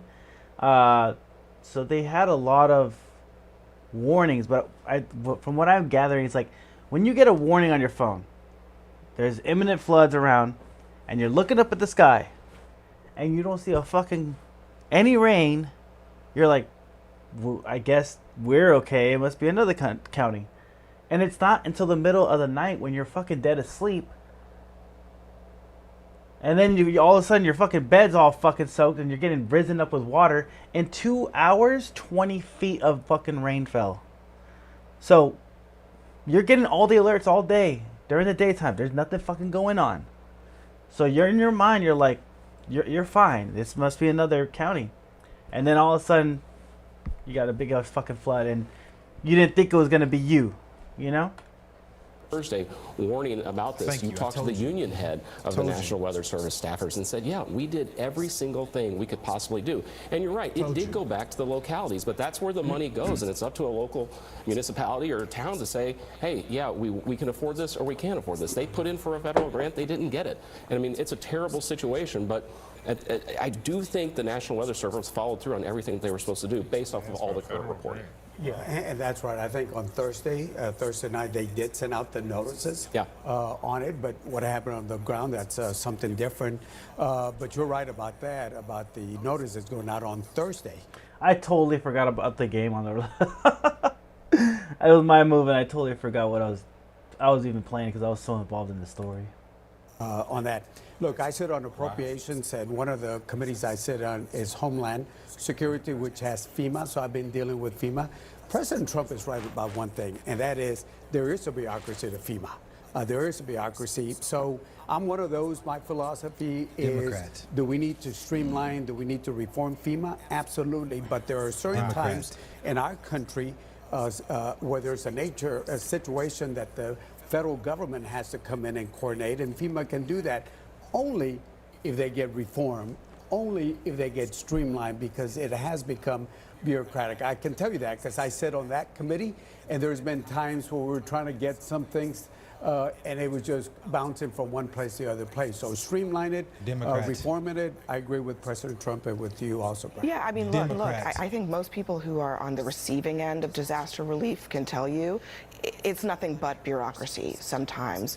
But the question is, should the agency exist? Yes. I think that's the question that the Trump administration, the Trump administration has put that on the table, so that's why we are having a conversation. In the shell that is the current agency. There will be a federal role for disaster, but sometimes agencies are so rotten you have to start over. Every single person on the panel except the 2 CNN pandering black women got cooked.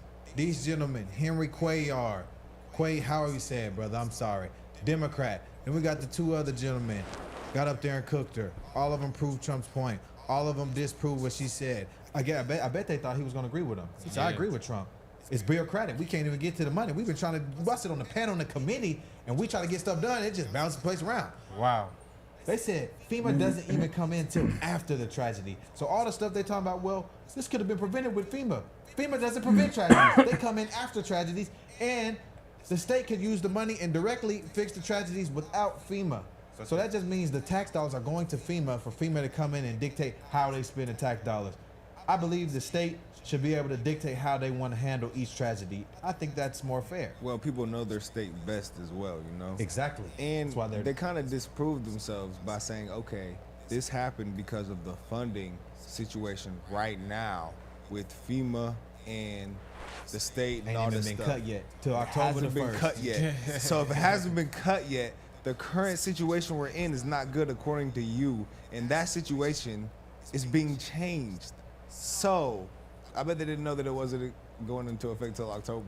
I bet they didn't know that because they said that, you know, if the FEMA wasn't cut, you know, then these people, this blood wouldn't be on Donald Trump's hands. Wait, it hasn't happened yet. So how is this blood on his hands? Come on, y'all. This is ridiculous. Talk crap about the big beautiful bill, man. Literally, they haven't even kicked in on anything yet. It's just pure propaganda as usual. But I'm sure they didn't expect these men on the panel to absolutely sit here and to destroy their argument, destroy the lies that they're trying to peddle, and then shut down this complete false outrage that they were trying to promote to the people. But hey, facts don't care about your feelings, and the facts will always prevail. Jesus fucking Christ. Fucking A. That was a lot to take on. Carnival doubles down on betting. I didn't see that. Let's see.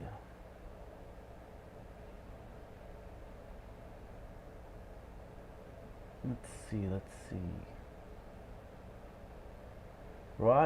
Russia launches largest aerial assault on Ukraine after Trump. Just hours after President Trump lashed out at Vladimir Putin, Putin responding with the largest airstrike on Ukraine since Russia invaded. Rachel Scott at the White House. Just hours after President Trump railed against Vladimir Putin, saying he's very nice all the time, but it turns out to be meaningless. The Russian leader unleashing his largest aerial assault yet on Ukraine, firing more than 700 drones into the country. It comes as Trump makes it clear his patience with Putin is wearing thin.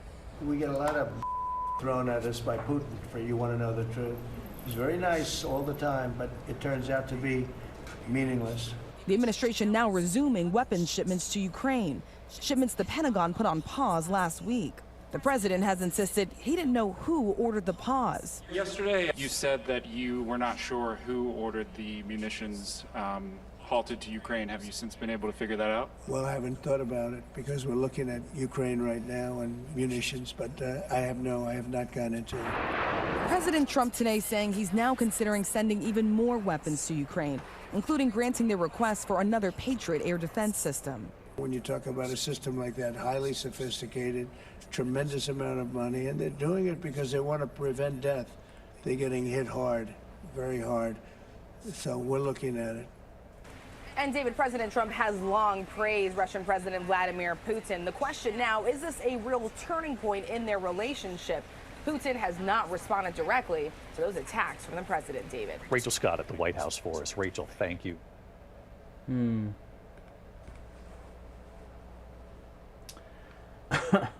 Single mom of 9 loses it over Trump's snack ban. Oh man. It's all about the Benjamins. You know who I've seen? Stephen A. Smith. This has been on my feed for a while. I'll check it out. Women, they don't want to stay at home when you pull them. They just want flexible working hours and flexible working conditions like you have. And I think we should all advocate for that. It's not one or the other. But when you sit here and you go, you'll be more fulfilled doing this and spend all your time doing that. We would love for you to leave the public eye and go focus on what makes you fulfilled. Okay. Hi, my name is Candace Owens. I am a podcaster, a mother, a wife, and also the author of the upcoming book, Make Him a Sandwich. And today I am surrounded by 20 feminists. My first claim is that the sexual revolution has devalued women and made them infinitely less happy.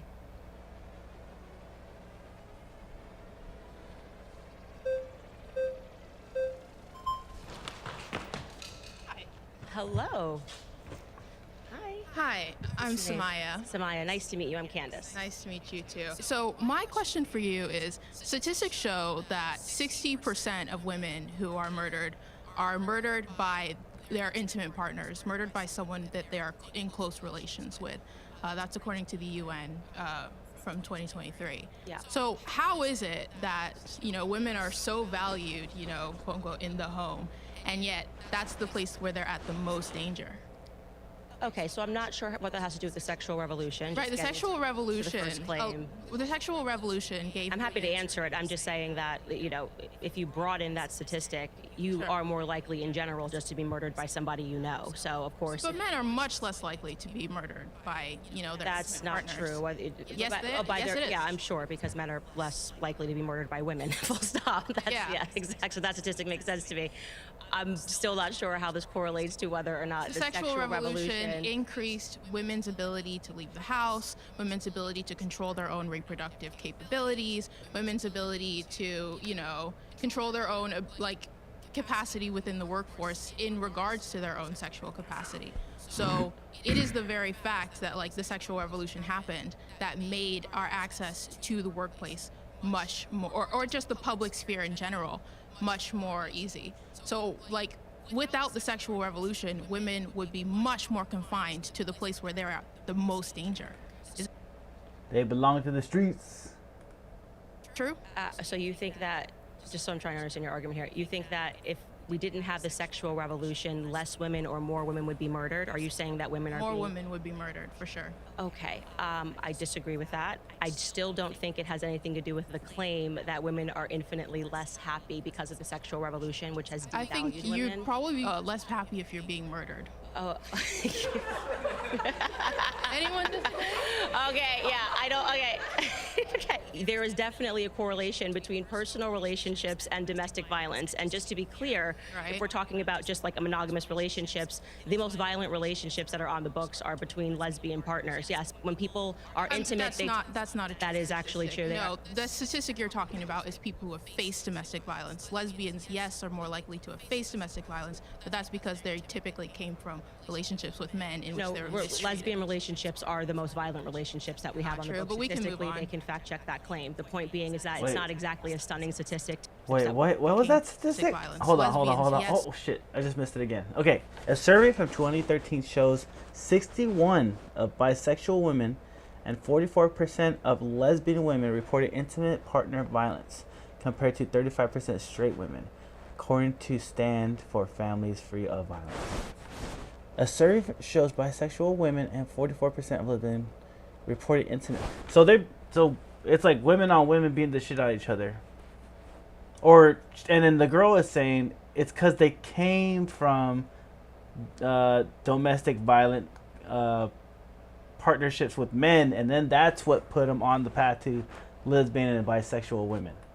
It's actually true. No, the statistic you're talking about is people who have faced domestic violence. Lesbians, yes, are more likely to have faced domestic violence, but that's because they typically came from relationships with men in which they were mistreated. Lesbian relationships are the most violent relationships that we have on the books. But we can move on. They can fact check that claim. The point being is that it's not exactly a stunning statistic to say that when people are in relationships, period, whether those relationships are homosexual, whether they're married, you're saying that the sexual revolution. Let me finish. I've let you try to explain how this is correlated to happiness, and I don't think it does. I actually think you're having a different debate right now.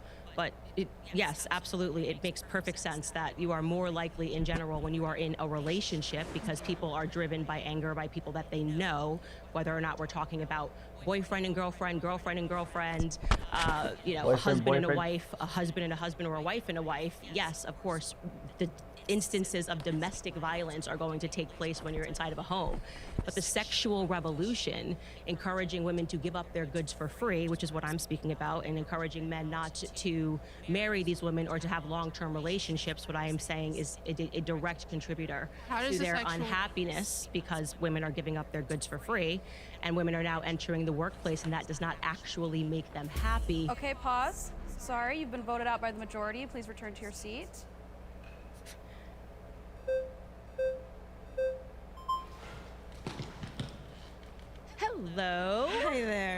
from Candace. Nice to meet you.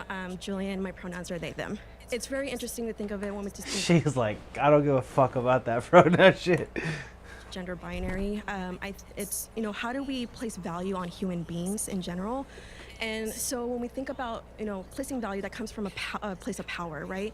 So I think let's select like the Victorian era. You have this dominant group of people coming from white supremacy, deciding who gets to have a proper status in the world. And so that is already like taking human beings and devaluing them. And so what the sexual revolution did was to help people seek out empowerment, which increased value, no matter the gender. So when it comes to sexual revolution, let's look at one contribution is sex education. I'm actually an educator. I teach sociology and LGBTQ studies. And I have absolutely seen the positive outcome with the sexual revolution and sex education and seen people empower themselves. And with that comes safety when it comes to decreasing STIs, abuse, sexual assault. Again, people get to empower themselves of all genders. And I know earlier you mentioned about violence amongst lesbians and sapphic community, which I do identify within. All genders can be subjected to violence. That was the point I was making. So I wasn't sure of how her claim was relating to what we were talking about, whether or not it makes people happy or unhappy. Relationships are obviously a ground where there can be violence. I guess I could just wrap it up by saying, like, if we all have access to like sex education through the incredible work of feminists through the sexual revolution, we are able to gain access to information and gain skills to create an equitable society, egalitarian within our relationships, whether it be platonic, romantic. Oh, this shit's an hour long? I don't know if I can listen to feminists that long. I'm sorry, y'all. I thought it was like 20 minutes. Oh, that's what threw me up, 20 feminists. Alright, I can't do that. Not enough time. I only got 15 minutes left. Alright, Pam Bondi doesn't believe what she's saying. Emmett Epstein. Nah, fuck that. Let's see something better. Let's see. What do I want to watch for the last 15 minutes? Oh, yeah. I was going to check for Stephen A. Smith. Stephen A. Smith. See if he put anything else new on.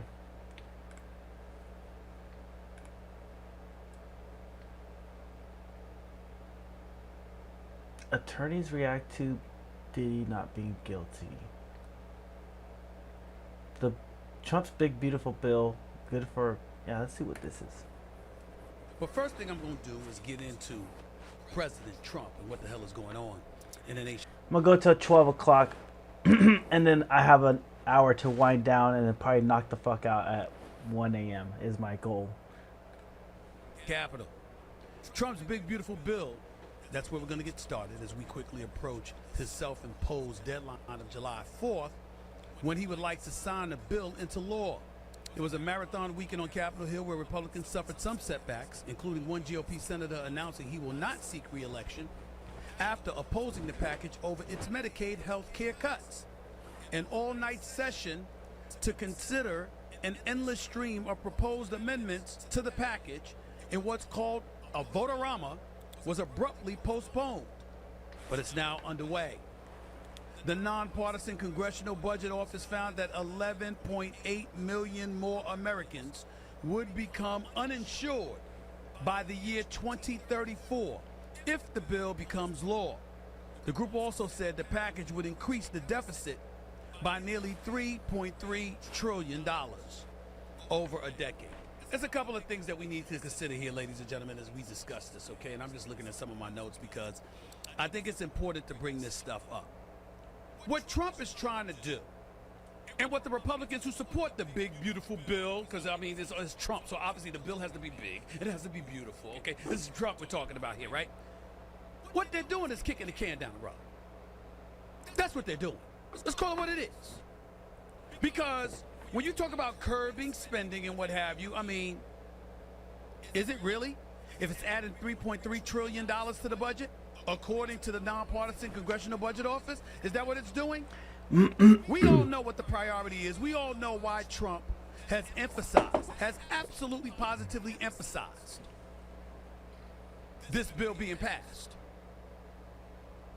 because the whole objective is to make sure that the tax cuts he instituted in 2017 remains in play, and that upon its expiration, that all of a sudden people are spending more in taxes and have less in their pocket. Then all of a sudden we're going to be talking about inflation and other things. He doesn't want that because that could compromise the Republicans, the GOP, with the midterms. Come on, y'all.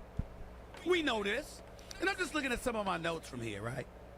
Because I'm looking at what, and I categorized it two ways. One is what the GOP says about the big, beautiful bill, and the other is what the Democrats are saying about the big, beautiful bill, okay? If you're a member of the GOP, what's the objective here? Quote, the one big, beautiful bill will implement President Trump's Make America Great Again agenda by delivering the largest tax cut in American history. I just gotta say, with this, it just got signed, this past week? We're not gonna see the effects of this bill for a year. So, speculation here and there. We won't know until at least 6 months, but honestly up to a year is when you're going to feel the effects of this bill, if it's good or not. This border security investment in history and the largest deficit reduction in nearly 30 years. That was a quote by Donald Trump just a few weeks ago. Okay, so we have to remember all of that, all right? That's number one, okay? Because it's very important. We can't just ignore this kind of stuff because we got to quote the president, right? I'd say we do. Here was what the Speaker of the House, Mike Johnson, said at that particular moment in time. Today, the House has passed the generational, nation-shaping legislation that reduces spending, permanently lowers taxes for families and job creators, secures the border, unleashes American energy dominance, restores peace through strength, and makes government work more efficiently and effectively for all Americans. This is what they're talking about. Yo, they have no tax on tips? My ass gonna get a bartending job again. Fuck. I hate bartending again, but I'm gonna do it again. What they're going to do, extension of the 2017 tax cuts, new tax breaks, SALT deduction increase, state and local tax, that's what SALT stands for. Deduction cap is raised from $10,000 to $40,000 for married couples earning up to $500,000, addressing concerns from representatives in high tax states like New York and like New Jersey. And also, the big, beautiful bill is supposed to be something that supports small businesses. Why? Because they're saying provisions such as the reinstatement of immediate R&D expensing and increased pass-through deductions aim to bolster small businesses and domestic manufacturing. This is what they're saying. This is the GOP now. Their interpretation of it. Work requirements. The bill imposes work requirements for Medicaid recipients. A move Republicans argue will reduce fraud and ensure aid research reaches the truly needed. Amongst other things like eligibility verification, coverage restrictions, all of that stuff. That's what the Republicans say. Now let's go to what the Democrats have to say about the big, beautiful bill. According to House Minority Leader Hakeem Jeffries, okay, this is when it was passed by the House, because remember, the Senate still got to approve and all this other stuff, but this is at the time, this is weeks ago. He said, we believe it's one big, ugly bill that's going to hurt the American people. Hurt children, hurt families, hurt veterans, hurt seniors, cut health care, cut nutritional assistance, explode the debt. That's what Hakeem Jeffries said at the time. Senate Minority Leader Chuck Schumer, what did he say? This is not one big, beautiful bill. It's ugly.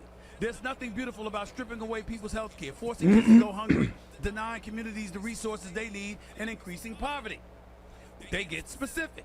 Health care cuts. The bill imposes work requirements for Medicaid recipients and reduces federal Medicaid payments to states, potentially leading to millions losing coverage. Point number two, tax benefits for the wealthy. Democrats argue that the bill extends tax cuts primarily benefiting high-income earners and corporations while offering minimal relief to working and middle-class Americans. What else did they talk about? Increased deficit. The Congressional Budget Office estimates that the bill could add $2.3 trillion to the national deficit over the next decade. Now the next thing you know, they're up to $3.3 trillion. So let's keep that in mind, okay? Number four, social program reduction. The legislation. Yo, shut up. Dude, yes, I listen to Stephen A. Smith because I like to get a broad spectrum of what's going on.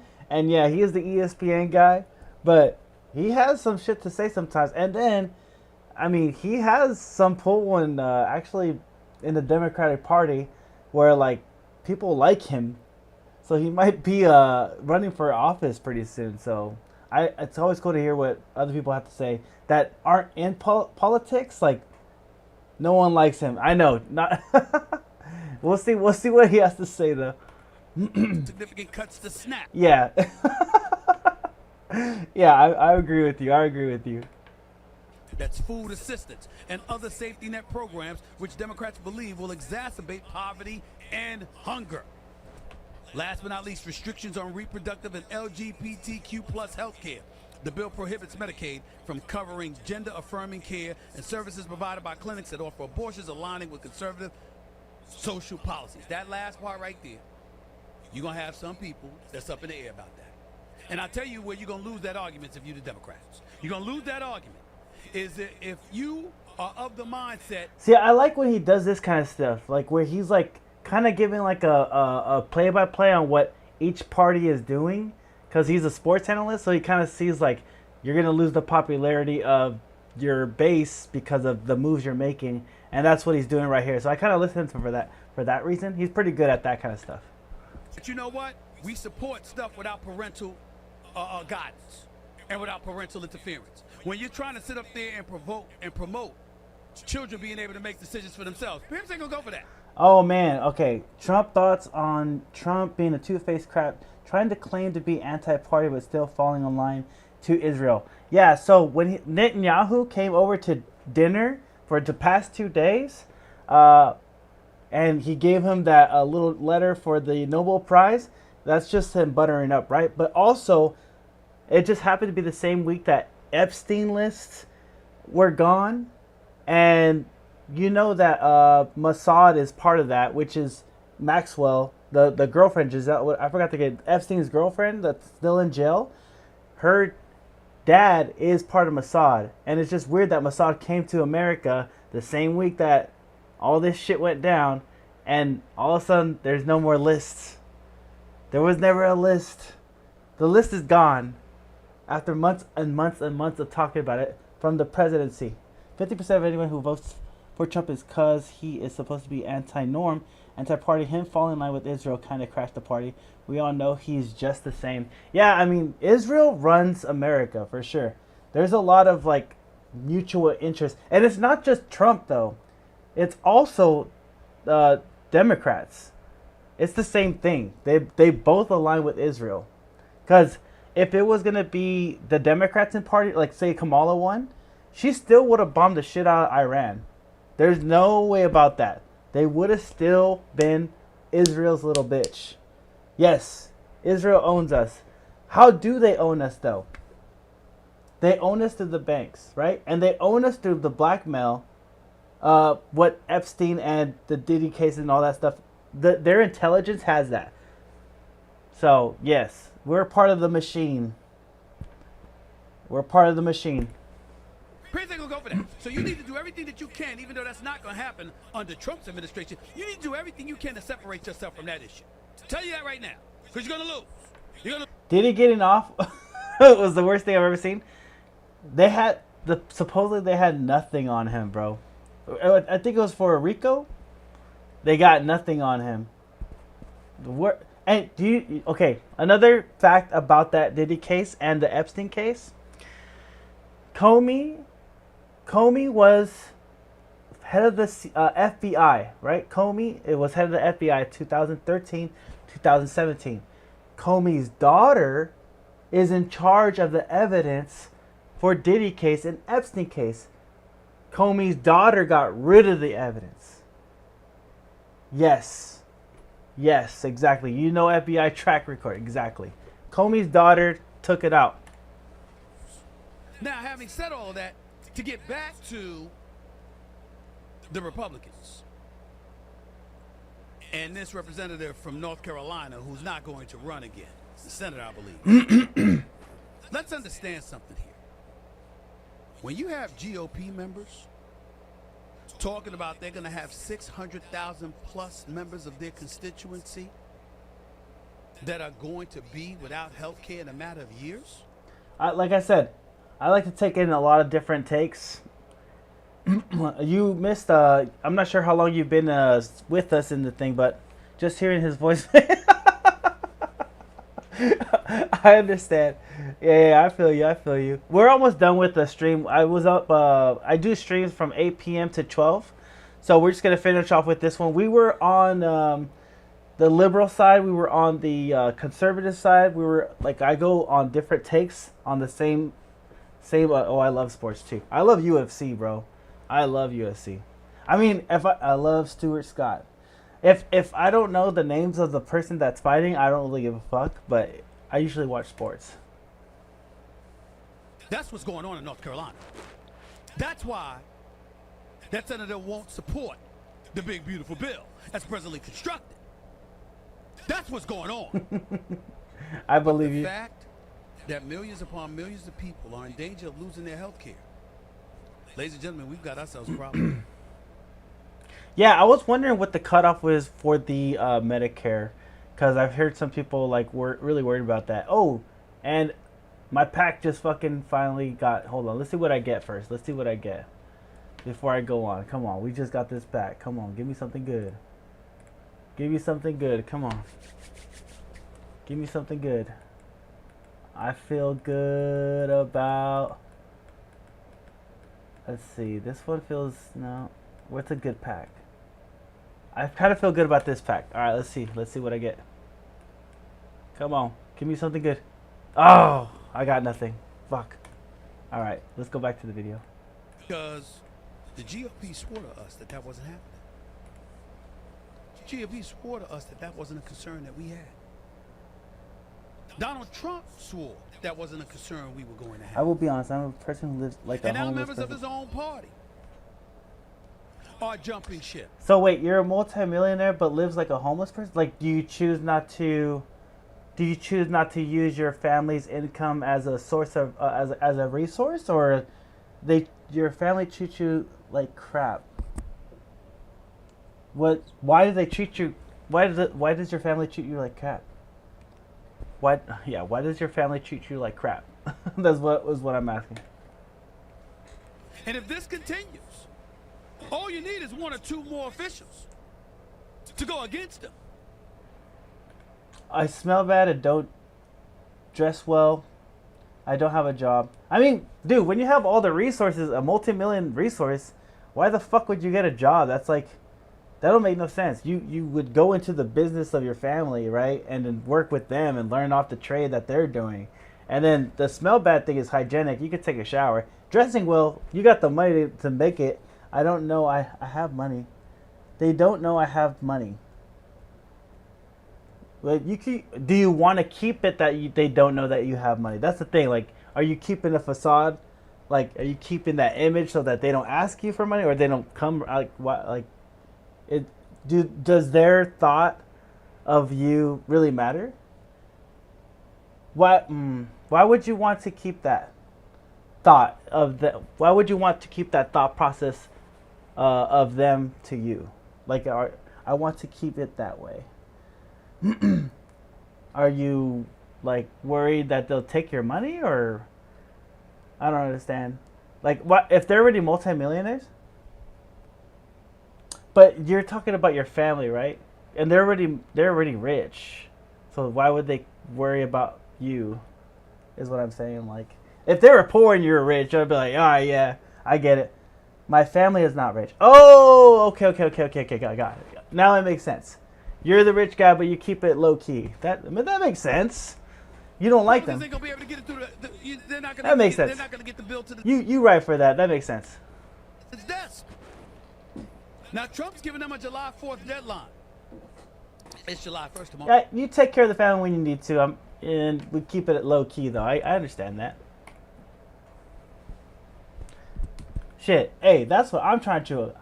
I'm trying to get that money so I can take care of the family. You know what I'm saying? But I want to be super low key, like Asmongold and Hasanvi. They making so much money off streaming. I'm like, let me get my hand on this. Let me see what I can do. So they better do something.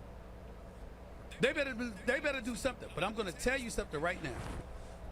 No matter which way you slice it, the desolate and the disenfranchised are more. Yeah, that's true. I just don't. For me personally, like, I don't have a skill that could get me rich without the like a skill trade or something like that. Then you can't be rich because you get leached off. Yeah, I mean, that's true. That's true. But I'm also like I'm also pretty good with family. Like, I have pretty good ties with all my family. I'm pretty like well received, I guess. And right now, bro, I haven't had a job in a while. Like, I've been trying to apply, but it's just like the job market out here where I live is just like really bad. So I'm like, by any means, bro, I'm just gonna fucking stream and hopefully this works out. You're good with family as a poor person. That's when it is the easiest. Yeah, that's true. But it's also hard on them because I want to. They're helping me out too. You know, like we're helping each other out. But if one of us can make it out the trenches, let the leech happen for a bit. You know what I'm saying? Because like we all deserve it.